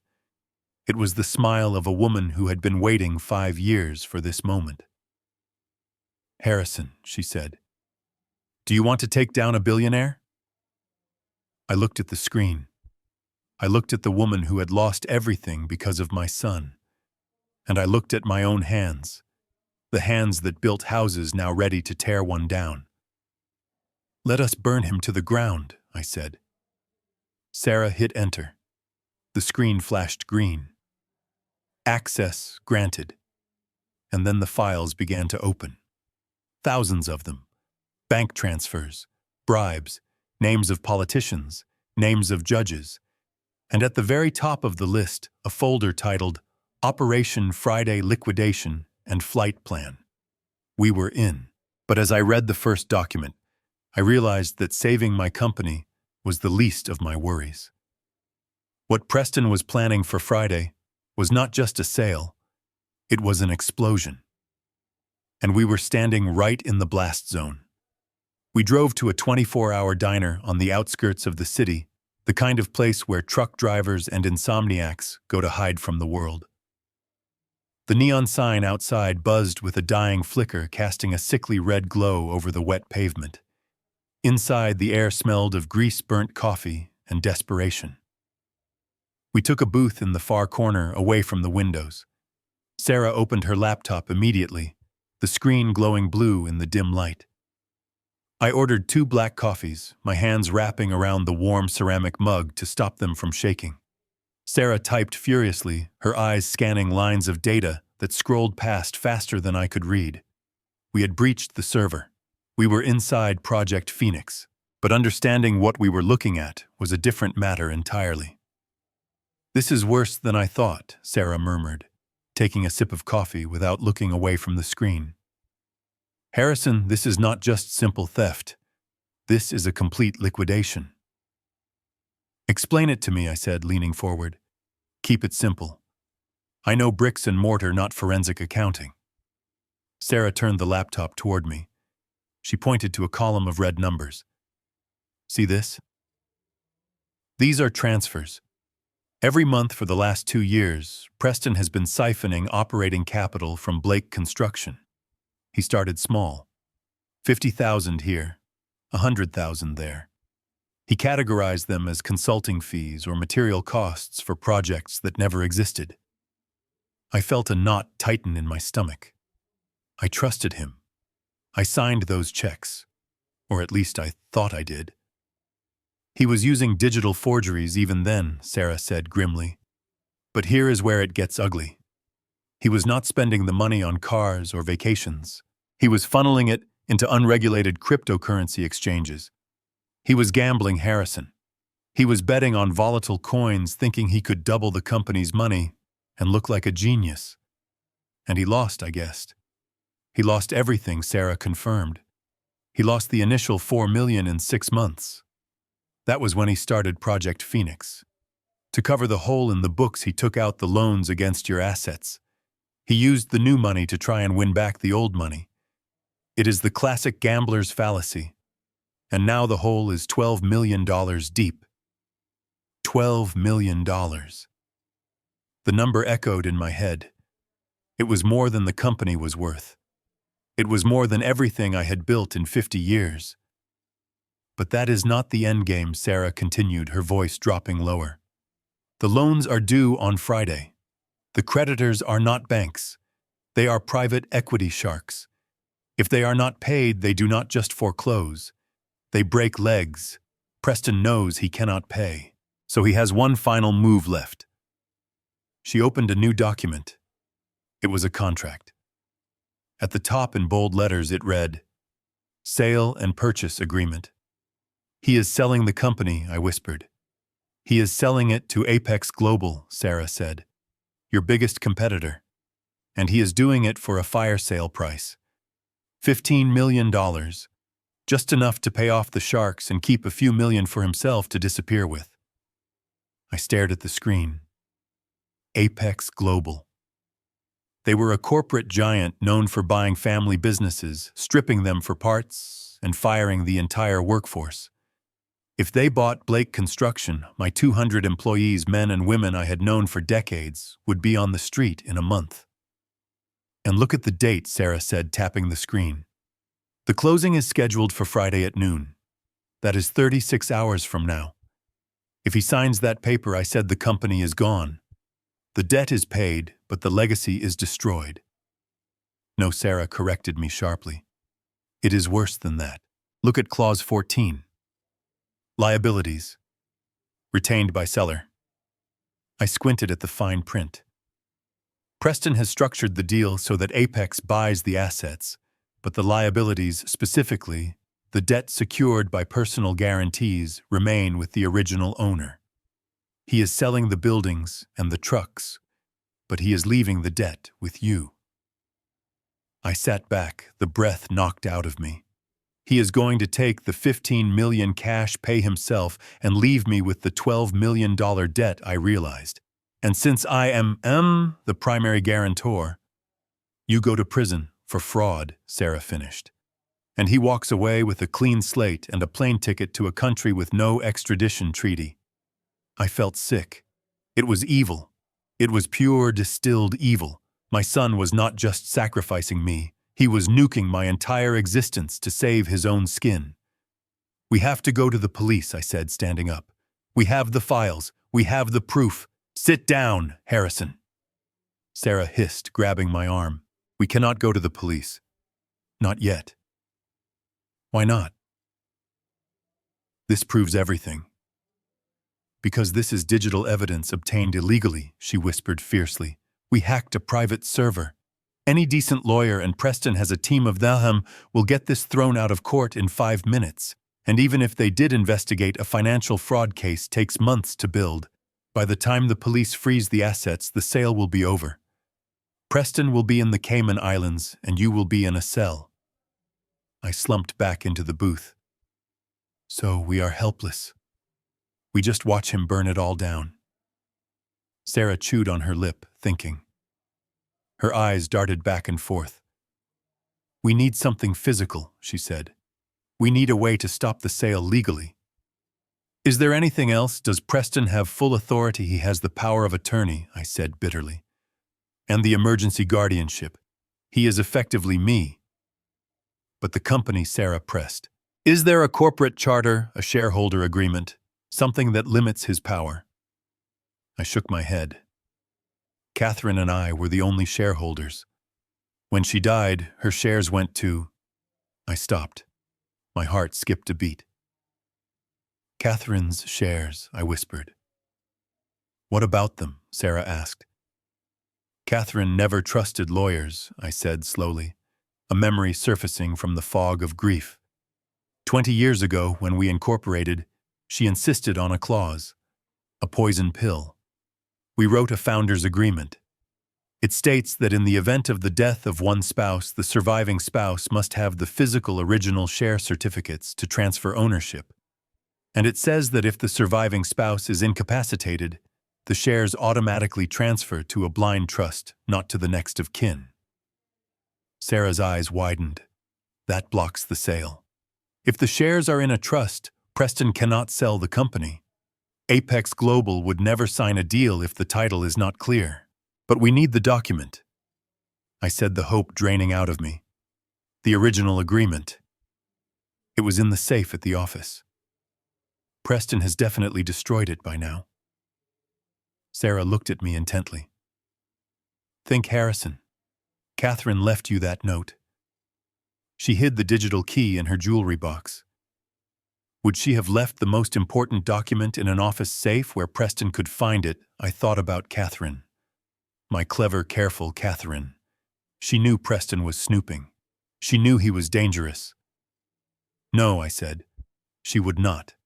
She would hide it somewhere he would never look. Somewhere he hates. Where Sarah asked. The wall safe, I said. In the master bedroom. Sarah slumped. Harrison, the master bedroom is the first place he would look. No, I said, a grim smile forming on my face. Not this safe. It is behind the painting of the dogs, the one Preston calls tacky. He hates that painting. He has been trying to get me to throw it away for years. He never looks at it. He certainly would never touch it. I closed my eyes, visualizing the room. The painting of 3 golden retrievers playing poker. It was a joke gift from Katherine on my 50th birthday. It hung right next to the bed. Behind it was a small fireproof wall safe. Preston thinks he cleared out the room, I said. He threw away the clothes, the trinkets. But he would leave the furniture and the art for the staging. He wants the house to look furnished for the sale. The painting is still there. And the combination, Sarah asked. Our anniversary, I said. 8/14/71. Sarah closed the laptop. Her face was set in a hard line. We have a plan, she said. We get that document. We walk into that signing ceremony on Friday, and we slam it on the table. We kill the deal. But there is a problem. I said, looking out the window at the rain. The document is inside the house. The house where Preston is living, Sarah said. The house surrounded by private security. The house that the police are watching because a fugitive lunatic just drove a truck through the garage door. Yes, I said. That house. Sarah looked at me. She reached across the table and put her hand on mine. Her hand was small and cold, but her grip was strong. You are going to have to break in, Harrison. You are going to have to become a criminal to prove you are innocent. I looked at my hands. They were rough, scarred, the hands of a builder. I had spent my life putting up walls to keep people safe. Now I had to tear one down. I know how to get in, I said. I built that house. I know every weakness. But you cannot just walk in the front door, Sarah said. I know, I said. I will need supplies, rope, tools, and a distraction. I finished my coffee. It was cold and bitter, but it tasted like resolve. We have 36 hours, I said. Let us go shopping. We stood up and walked out of the diner, leaving a few crumpled dollar bills on the table. The rain was still falling, but the fear was gone. I had a target. I had a map. And for the first time since Katherine died, I felt alive. I was going home, not as a father, not as an owner, but as a thief in the night, and God help anyone who stood in my way. The smell of pine lumber and cold steel hit me the moment the automatic doors slid open. For 50 years, this scent was my cologne. It was the smell of progress, of contracts signed and foundations poured. I had spent millions of dollars in stores like this, buying materials to build skyscrapers and family homes. Today, I walked in with a crumpled wad of bills in my pocket, looking for the tools to commit a felony. I grabbed a shopping cart. The wheel squeaked a high-pitched rhythm that matched the frantic beating of my heart. I kept my head down, pulling my wet coat collar up to hide my face. I did not want to run into a former foreman or a supplier who might recognize Harrison Blake, the respected developer, looking like a drowned rat. I went straight to aisle 4, hardware and fasteners. I did not look at the hammers. I did not look at the drills. I needed silence. I needed stealth. I picked up a coil of nylon rope, black, 500-pound test weight. Enough to hold an old man's weight, but thin enough to coil around my waist. Next was duct tape, the industrial kind. Not for fixing leaks, but for taping glass so it would not shatter when I broke it. I moved to the tool section. My hand hovered over a heavy-duty crowbar. It was painted blue cold and heavy in my hand. It was a tool of destruction, a tool for prying things open that wanted to stay shut. I weighed it in my palm. It felt familiar. It felt right. Harrison. Sarah's voice was a whisper at my elbow. She was looking at me with wide, terrified eyes. She looked at the crowbar, then at the rope. "This is madness," she hissed, glancing around to make sure no one was listening. "You are talking about scaling a wall. You are talking about breaking into a second-story window. Look at your hand." I looked down. My hand was trembling. The crowbar was shaking in my grip. "It is just the cold," I lied. "It is not the cold," Sarah said, reaching out to touch my arm. "You are pale. Your lips are blue. You need a hospital, not a hardware store. You are going to have a heart attack before you even get up the trellis." I pulled my arm away. A sharp pain like a serrated knife twisted behind my sternum. I gritted my teeth, forcing the air into my lungs. I knew she was right. My chest felt tight, like a vice was slowly closing around my ribs. I had not taken my medication in 24 hours. My blood pressure was probably high enough to stroke out right here in aisle 4. But I did not have a choice. "I am fine," I grunted, tossing the crowbar into the cart. It landed with a loud clang that made a nearby shopper look over. I stared him down until he turned away. "I am not asking you to climb the wall, Sarah," I said, leaning on the cart for support. "I just need you to drive the getaway car. I built that house. I know where the weak points are. I know that the trellis on the north side is bolted into the brick, not the siding. It will hold me." Sarah shook her head, running a hand through her damp hair. "And what if the alarm goes off? What if the private security shoots you?" "Harrison, this is suicide. We can find another way. We can try to hack the biometric scanner again. We do not have time." I snapped my patience, fraying along with my nerves. "The sale is tomorrow at noon. If we do not get that document tonight, it is over. Preston wins. Katherine died for nothing." I saw the hurt in her eyes and I softened my tone. "Sarah, look at me. I have nothing left. No home, no wife, no dignity. All I have is this chance. If I die in that house, at least I die fighting. Is that not better than dying in a nursing home drooling on myself while my son spends my money?" She looked at me for a long moment. She saw the resolve in my eyes. She saw the stubbornness that had built a company from nothing. She sighed, defeated. "We need glass cutters," she said, pointing to the shelf behind me. "If you break the window with the crowbar, the noise will alert the guards. Use a diamond tip cutter. Score it. Tap it. Tape it." I smiled weakly. "You know a lot about breaking and entering for an accountant." She shrugged, grabbing the tool and tossing it into the cart.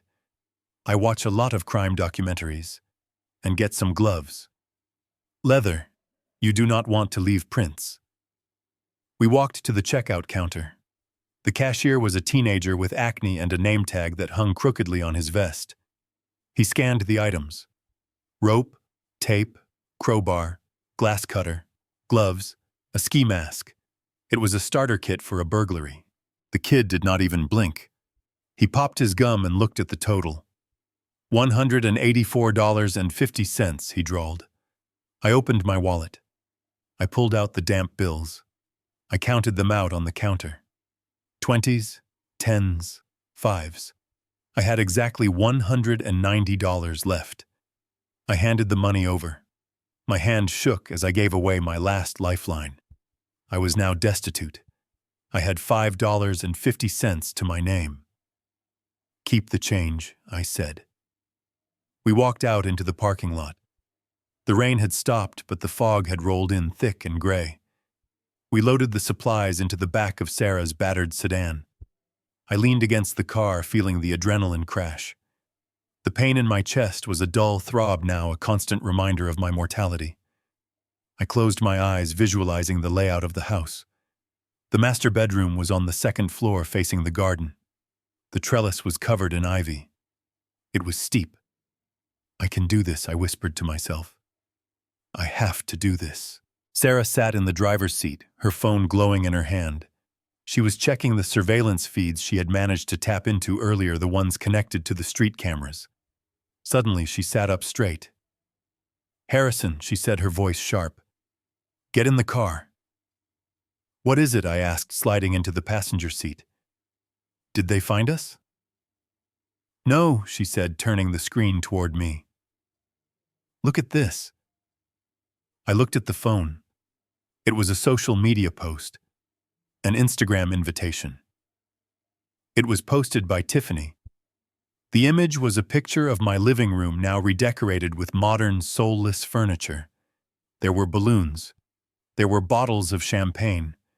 The caption read, "Gnawed free of the clutter. Come celebrate our new chapter at the Blake residence. Housewarming and pre-sale party. Tonight at 8 p.m. I stared at the screen. A party. Tonight. "They are celebrating," I said, my voice dripping with disgust. "They are dancing on Katherine's grave before the dirt is even settled." Sarah looked at me, her eyes wide with a realization. "Don't you see," she said, "a party. That means people coming in and out. That means noise, music, laughter." I nodded slowly, the gears in my mind turning. "And it means the perimeter alarm will be disabled," I said. "They cannot have the alarm armed if guests are walking in and out of the garden doors." Sarah grinned. It was a fierce, predatory grin. "It is a Trojan horse, Harrison. We do not have to sneak past a silent, armed fortress. We just have to slip in while they are drunk and bragging about their money." I looked at the time on the dashboard. 7:15. The party starts in 45 minutes. I felt a surge of energy. The pain in my chest receded, replaced by a cold, hard focus. Preston had made a mistake. His arrogance was his weakness. He was so sure he had won, so sure I was helpless, that he was throwing a party to gloat. He was inviting the wolf right to the door. "Drive," I said to Sarah.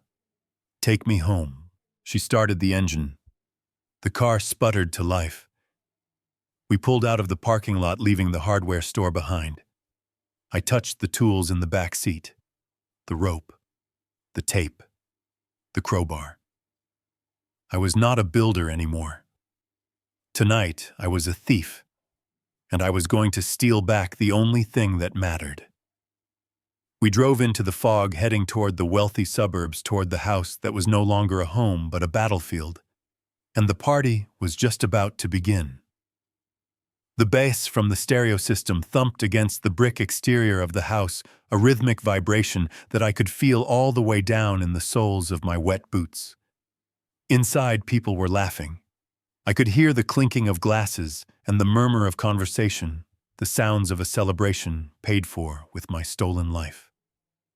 I stood in the shadows of the rhododendron bushes, the same ones I had planted with Katherine 20 years ago, and looked up at the north wall.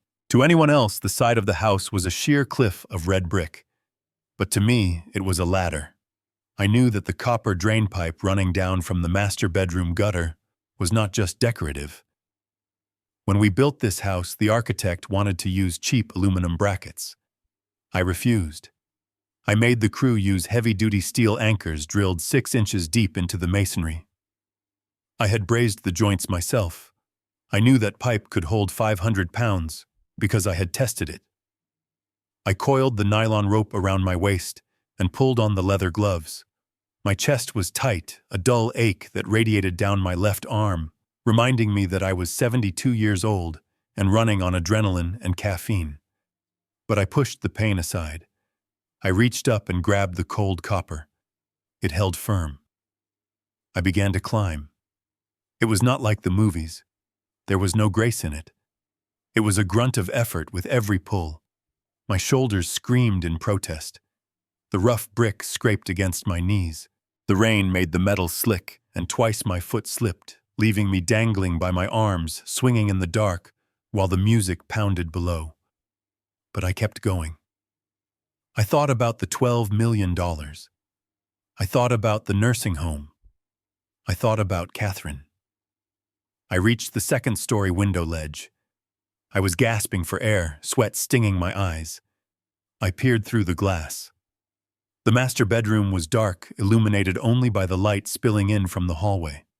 I pulled the glass cutter from my pocket. I taped the window in a grid pattern with the duct tape just like Sarah had told me. I pressed the diamond tip against the glass and scored a circle near the latch. Then, with the butt of the crowbar, I tapped it. Crack. The sound seemed deafening to me like a gunshot in a library. I froze, pressing myself flat against the brick, waiting for a scream. But inside, the music just switched to a louder pop song. No one had heard. I punched the circle of glass in, reached through, and unlocked the latch. I slid the window up and tumbled onto the carpet. I was in. The room smelled wrong. It used to smell of Katherine's lavender potpourri and my old leather books. Now it smelled of industrial cleaner and cheap cologne. I stood up, adjusting my eyes to the gloom. The room had been staged. Our comfortable, worn armchair was gone, replaced by a stiff, modern white chair. The photos on the dresser were gone. It was a showroom devoid of soul. Suddenly, I heard footsteps in the hallway. Voices. They were getting louder. I looked for a place to hide. The bed was too low. The curtains were too sheer. The closet. I scrambled across the room and threw myself into the walk-in closet, pulling the louvered doors shut just as the bedroom door swung open. The light in the bedroom flipped on. Through the slats of the closet door, I saw them. It was Tiffany.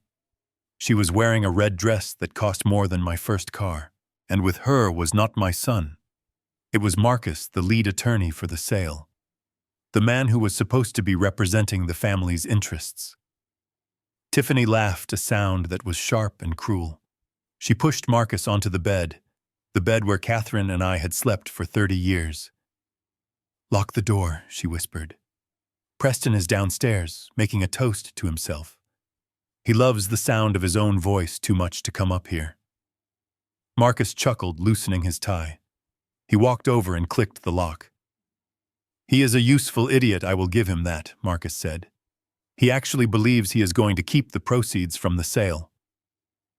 Tiffany poured 2 glasses of wine from a bottle on the dresser. "Let him believe it until Friday," she said. "Once the money hits the offshore account, we will transfer our cut and leave him to deal with the debt. By the time he realizes what happened, we will be in Brazil." I pressed my hand over my mouth to stop myself from gasping. The betrayal went deeper than I thought. Preston was the villain in my story, but he was also the victim in theirs. They were all sharks eating each other in a frenzy of greed. "What about the old man?" Marcus asked, taking the glass. "Is he really going to be a problem?" Tiffany waved her hand dismissively. "Harrison, Lees. He is probably freezing in a ditch somewhere right now. But even if he shows up, it does not matter. The court order is signed." She sat on the edge of the bed, crossing her legs.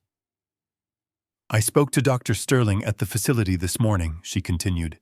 As soon as the police catch him, they are going to administer a heavy dose of haloperidol. He will be so sedated he won't even know his own name, let alone be able to testify about a forged signature. We will stash him in the long-term ward. He will be a vegetable, Marcus.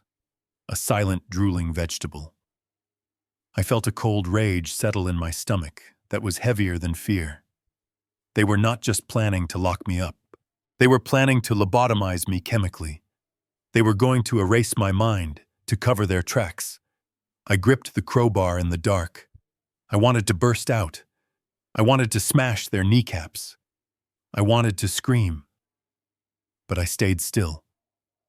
Violence would only get me arrested. I needed the document. I needed the kill switch.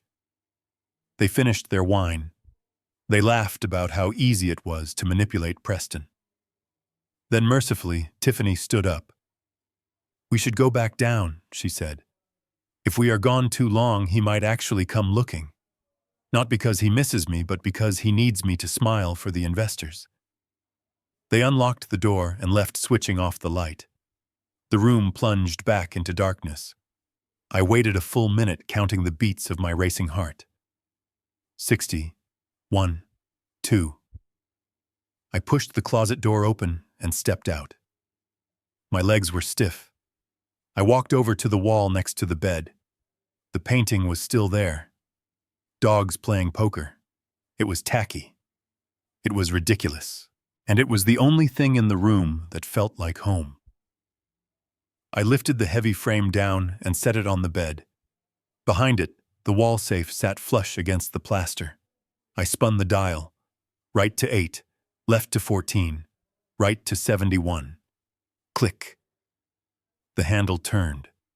The heavy steel door swung open. I reached inside my fingers, searching for the thick parchment envelope that held the founder's agreement. The document that proved I controlled the company. The document that would stop the sale and send them all to prison. My hand closed around air. I felt around the metal interior. Top shelf, bottom shelf, empty. Panic, cold and sharp, pierced my chest. "No," I whispered. "No. It has to be here." I pulled my phone out. No, I didn't have a phone. I pulled a small pen light from my pocket that I had bought at the store. I shined it into the safe. It was completely empty. No cash. No jewelry. No certificate. Had Preston found it? Had Tiffany taken it? If they had it, the game was over. They would have burned it. I slumped against the wall, the strength leaving my legs. We were too late. Katherine had tried to protect it, but they had found it. But then the beam of my light caught something in the very back corner of the safe. A small white rectangle. It was not the certificate. It was an index card. I reached in and pulled it out. On the card, in Katherine's handwriting, were just 4 words. County Court. File 1985. I stared at the card. 1985. That was the year Preston was 10 years old. That was the year... I stopped. A memory flickered in the back of my mind. A dark memory I had buried decades ago. A trouble. A legal issue involving the business and a piece of land. But we had settled it. The files were sealed. Why would the share certificate be in a court file from 40 years ago? And then I understood. Katherine knew the house was not safe. She knew the bank was not safe. So she had hidden the most important document in the one place no one could destroy, because it was already in the custody of the government. She had misfiled it. She had slipped it into an old sealed case file that was sitting in the basement of the county clerk's office. It was brilliant. It was insane. And it meant I had to break into a government building. I shoved the card into my pocket. I put the painting back on the wall. I heard the doorknob rattle. Someone was coming back. I scrambled to the window.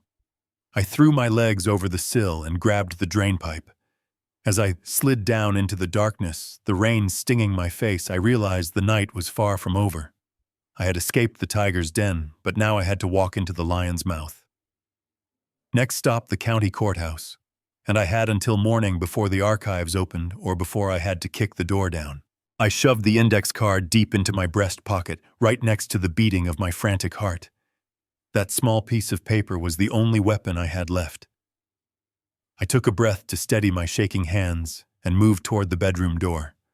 I could still hear the thumping bass of the party downstairs, a rhythmic reminder that the house was full of witnesses. If I could just slip into the hallway and make it to the back stairs, I could disappear into the night before anyone knew I had been there. I turned the knob slowly. I opened the door an inch. The hallway seemed empty. I stepped out, my boots silent on the plush carpet I had paid for 3 years ago. But I did not make it 2 steps. A figure stepped out from the shadows of the linen closet.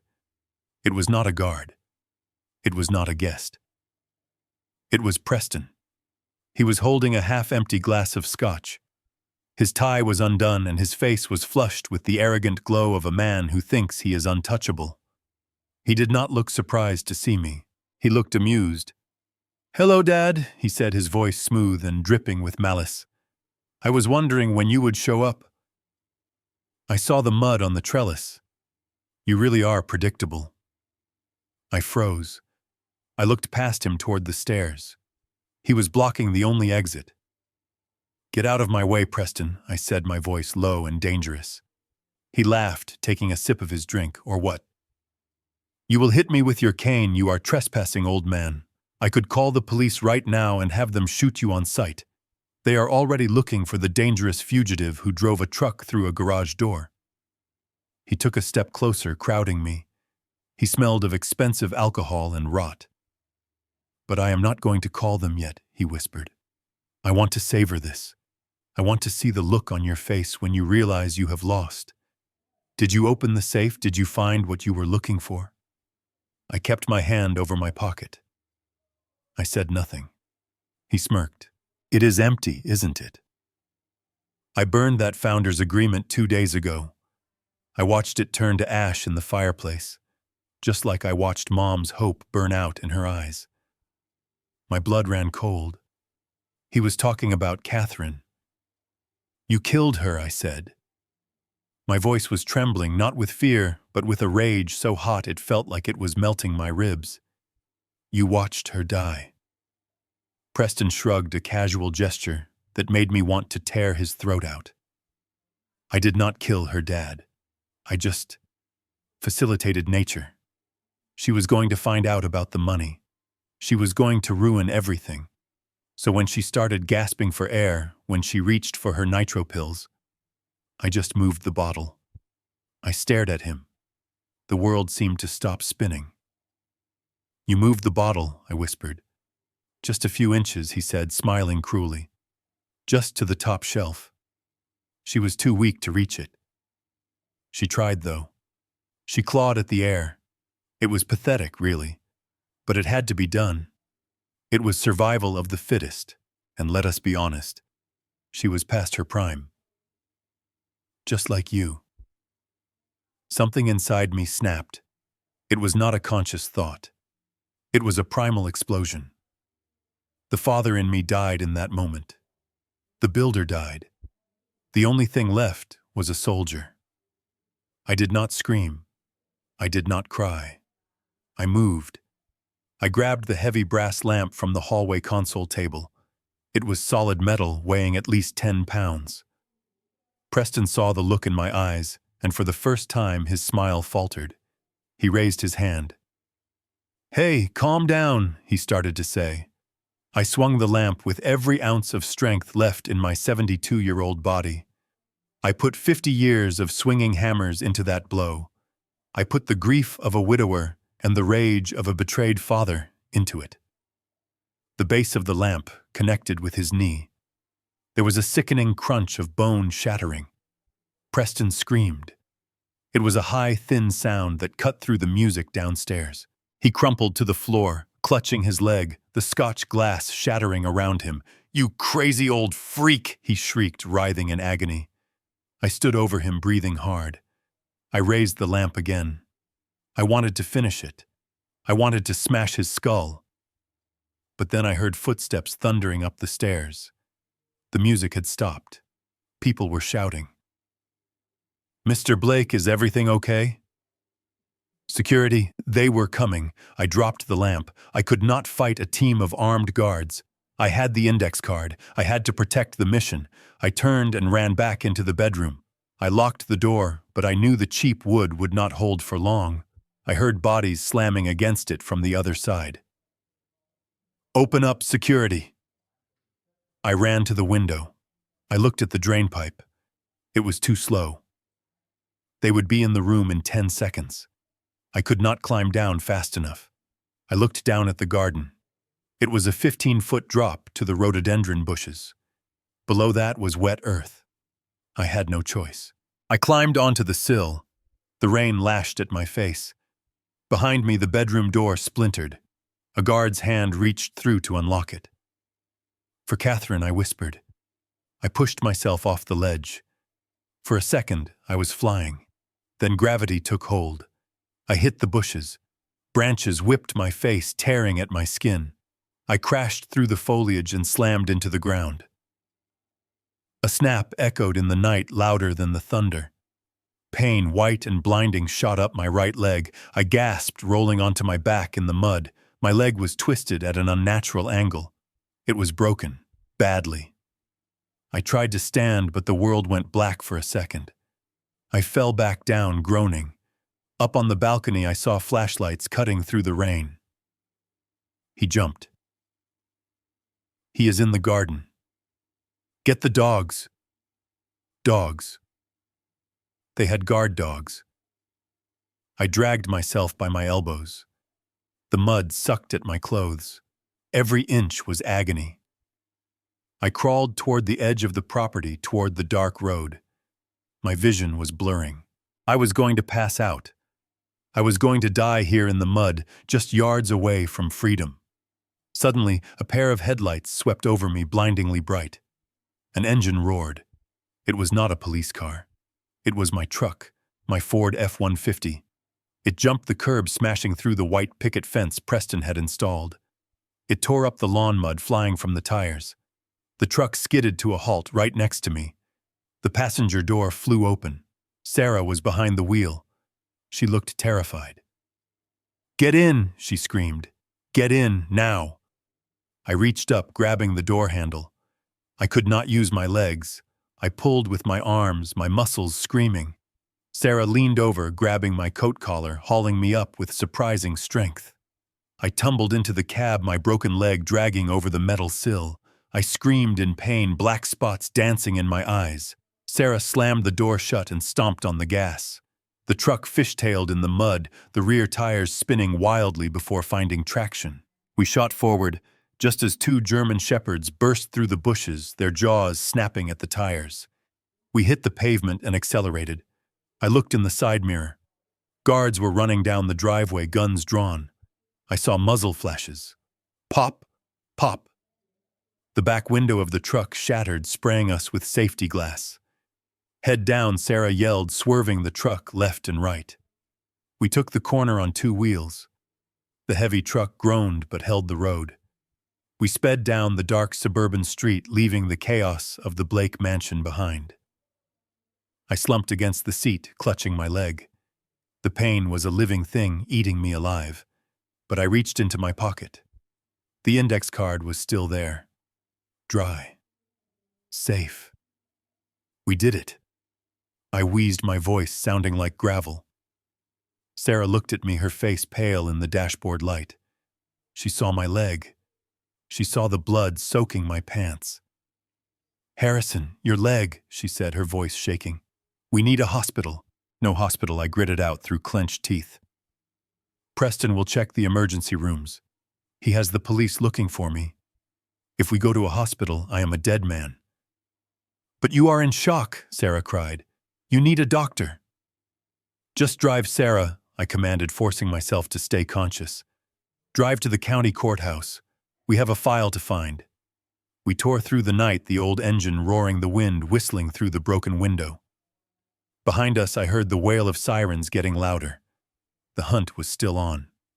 I was broken, bleeding, and hunted, but I had the key to the truth, and I would crawl over broken glass to use it.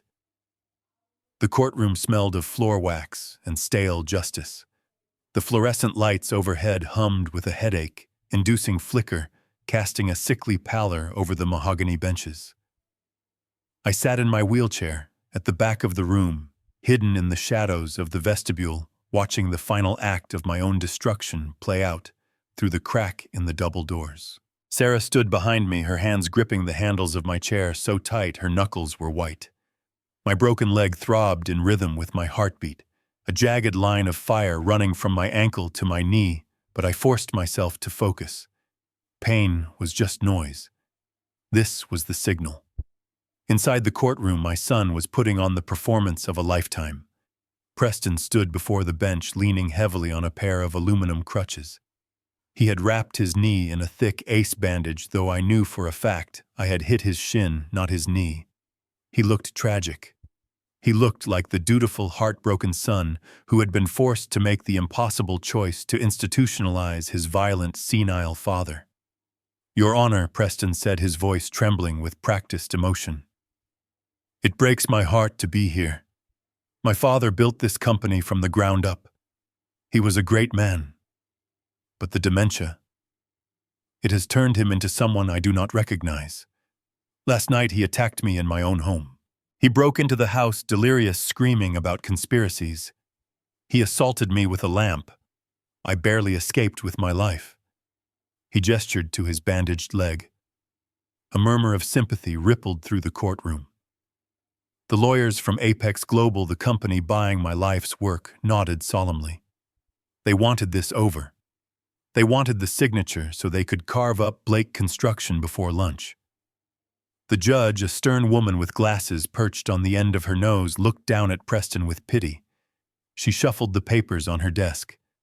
The medical report, the restraining order, the police report from the incident at the garage.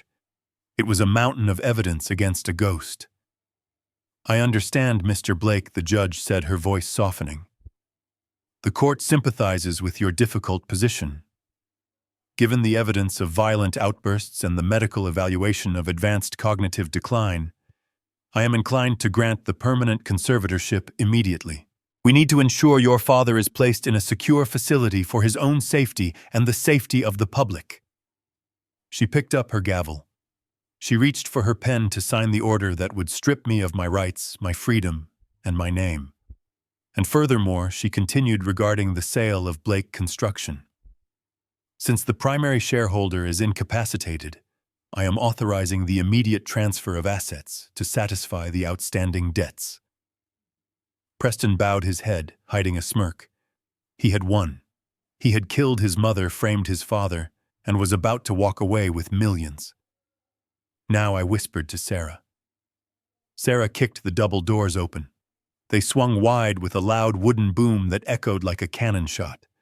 The entire courtroom jumped. Heads whipped around. The judge froze her pen, hovering inches above the paper. "Harrison Blake is present, Your Honor," Sarah shouted, her voice ringing clear and fearless. "And he is not incapacitated. He is just waking up." She pushed my wheelchair forward.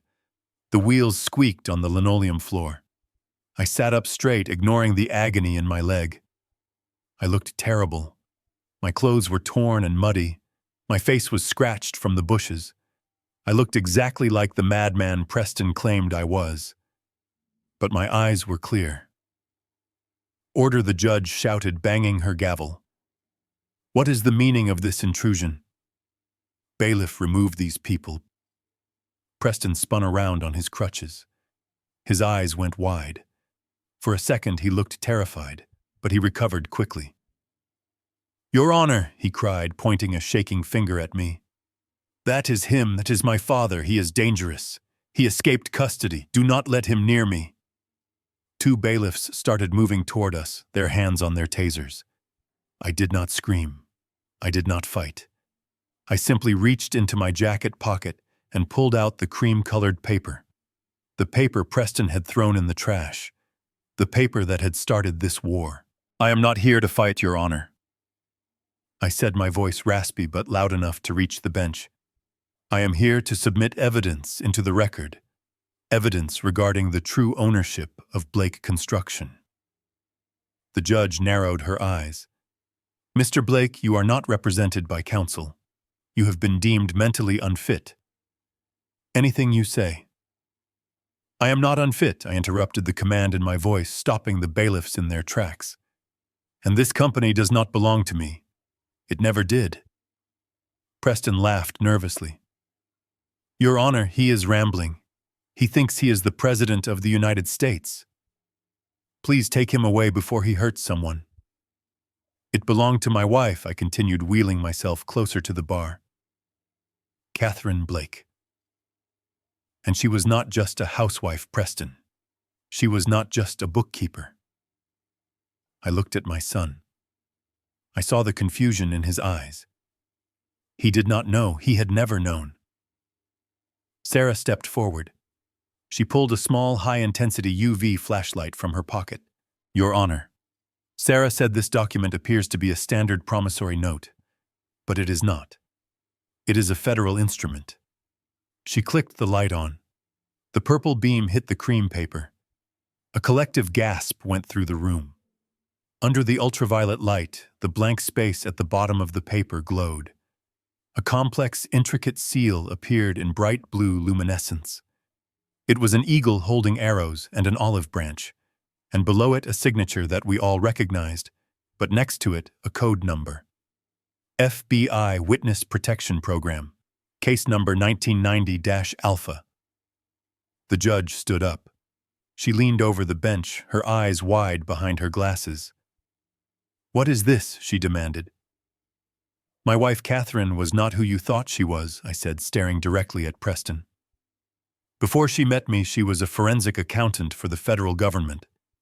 She testified against the cartel in 1990. She was placed in protection. This company, Blake Construction, it was built with federal grant money allocated for her new identity. I handed the paper to the bailiff, who took it gingerly, as if it were radioactive. He handed it to the judge. Read the clause under the seal, Your Honor, I said. The judge adjusted her glasses. She read aloud, her voice shaking slightly. Pursuant to the Federal Witness Protection Act, any assets generated by the protected witness are subject to immediate federal freeze if the designated heir is found to be involved in criminal enterprise, money laundering, or organized crime. Jurisdiction falls immediately to the Department of Justice. The room went dead silent. Preston dropped one of his crutches. It clattered loudly on the floor. Criminal enterprise, Preston stammered, his face turning the color of chalk. That is ridiculous. I am a businessman. This is a forgery? Is it? Sarah challenged. Because we have the logs from Project Phoenix. We have the transfer records showing you laundering money through this company for the last 3 years.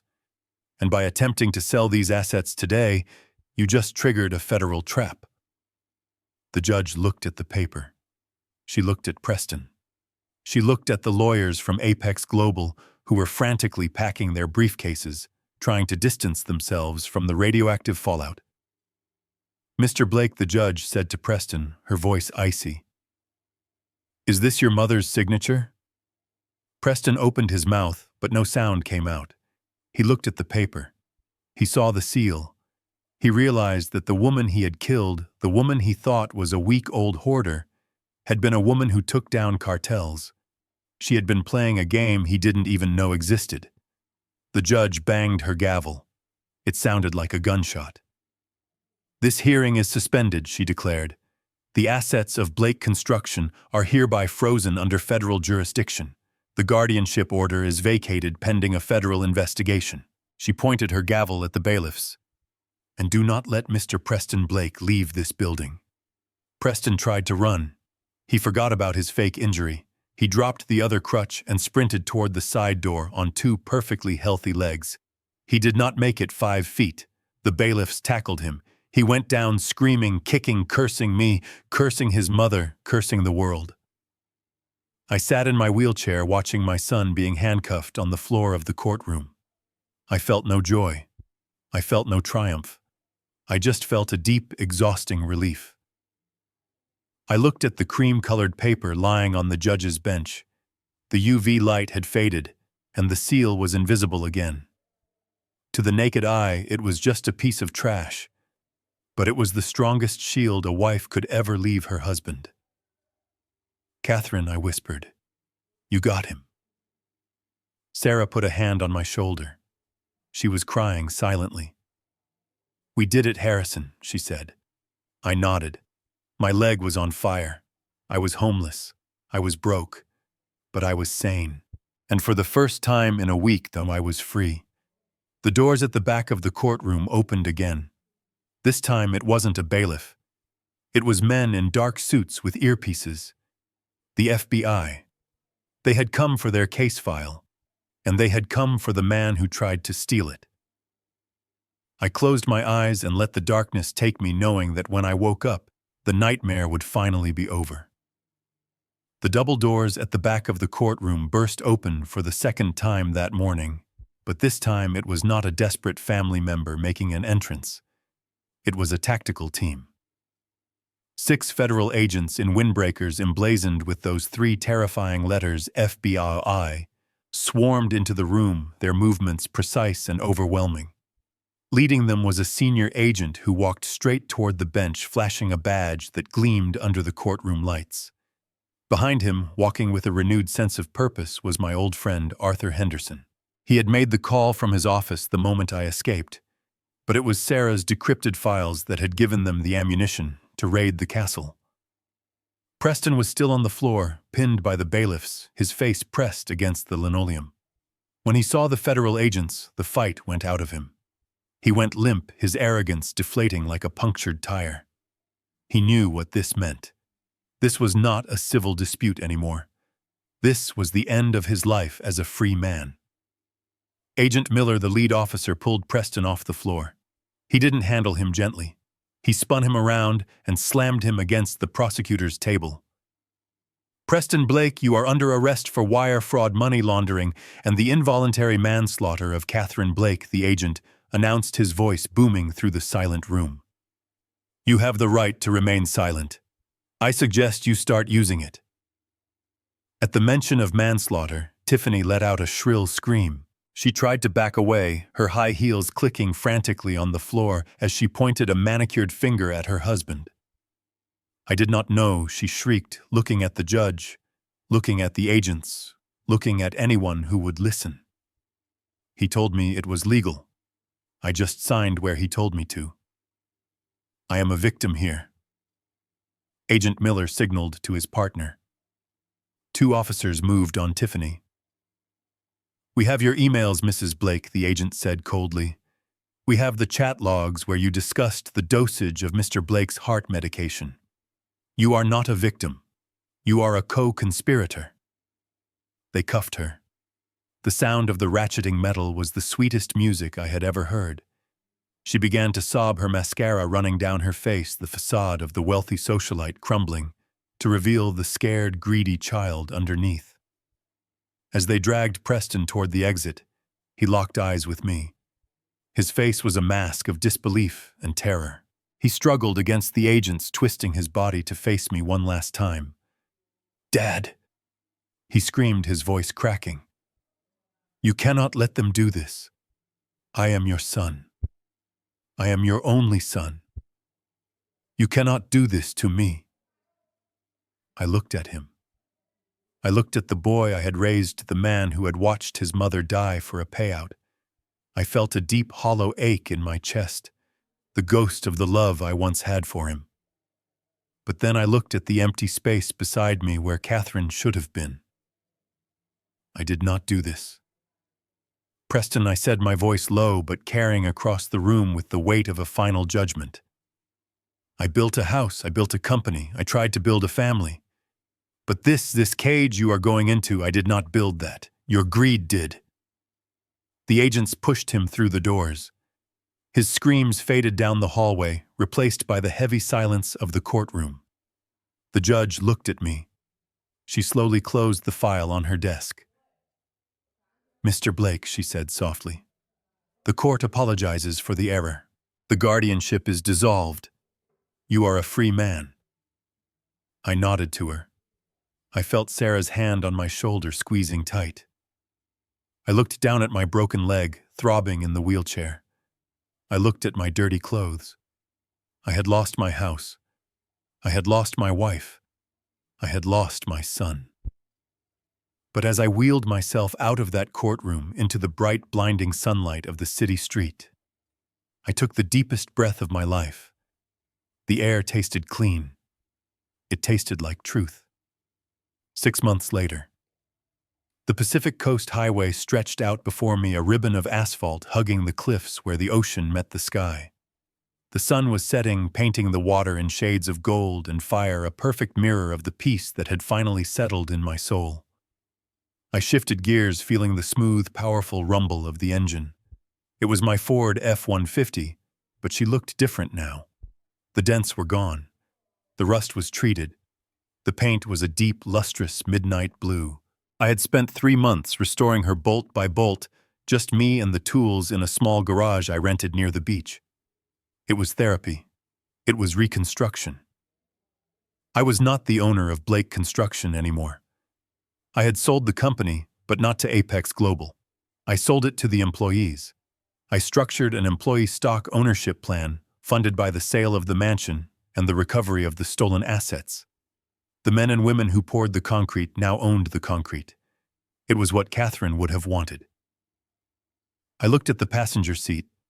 Sitting there with his head out the window, ears flapping in the wind, was a golden retriever with a coat the color of honey. I found him at a shelter the day after the trial. He had been abandoned, too old for the previous owners, just like me. I named him Justice. He turned to look at me, panting happily, his tail thumping against the leather seat. I reached over and scratched him behind the ears. "We are almost there, buddy," I told him. I was heading north toward a small cabin I had bought in Oregon. No mansions, no trellis to climb. Just a porch, a view of the trees, and silence. Sarah was running the charitable foundation I had started in Katherine's name, dedicated to helping the elderly fight financial abuse. She visited on weekends. She was the daughter I never had.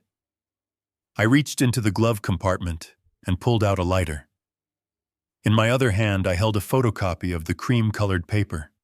The original was in the FBI evidence vault, locking Preston away for 20 years. But I kept a copy to remind me. I held the paper up to the dying light of the sun. "That paper should have stayed in the trash," Preston had said. He thought it was refuse. He thought I was refuse. I clicked the lighter. The flame caught the edge of the paper. I watched it curl and blacken the fire, eating away the codes, the secrets, the pain. But real trash, I thought, as I tossed the burning paper out the window and watched the ashes scatter in the wind, has a way of taking itself out. I smiled, shifted into high gear, and drove into the horizon. The rearview mirror was empty. The road ahead was mine. This story reminds us that underestimating the elderly is a fatal mistake. Wisdom and experience are not weaknesses. They are weapons forged in fires that the young have not yet felt. Family is not defined by blood, but by loyalty and respect. When greed enters a home, it rots the foundation faster than termites, and no amount of money can fix a broken trust. The true legacy we leave behind is not in our bank accounts, but in the integrity of our actions. If this story moved you, please hit the like button and subscribe to the channel. It helps me share these important warnings with the world.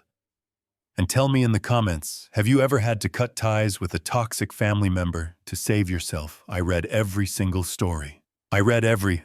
See you in the next video. Stay strong.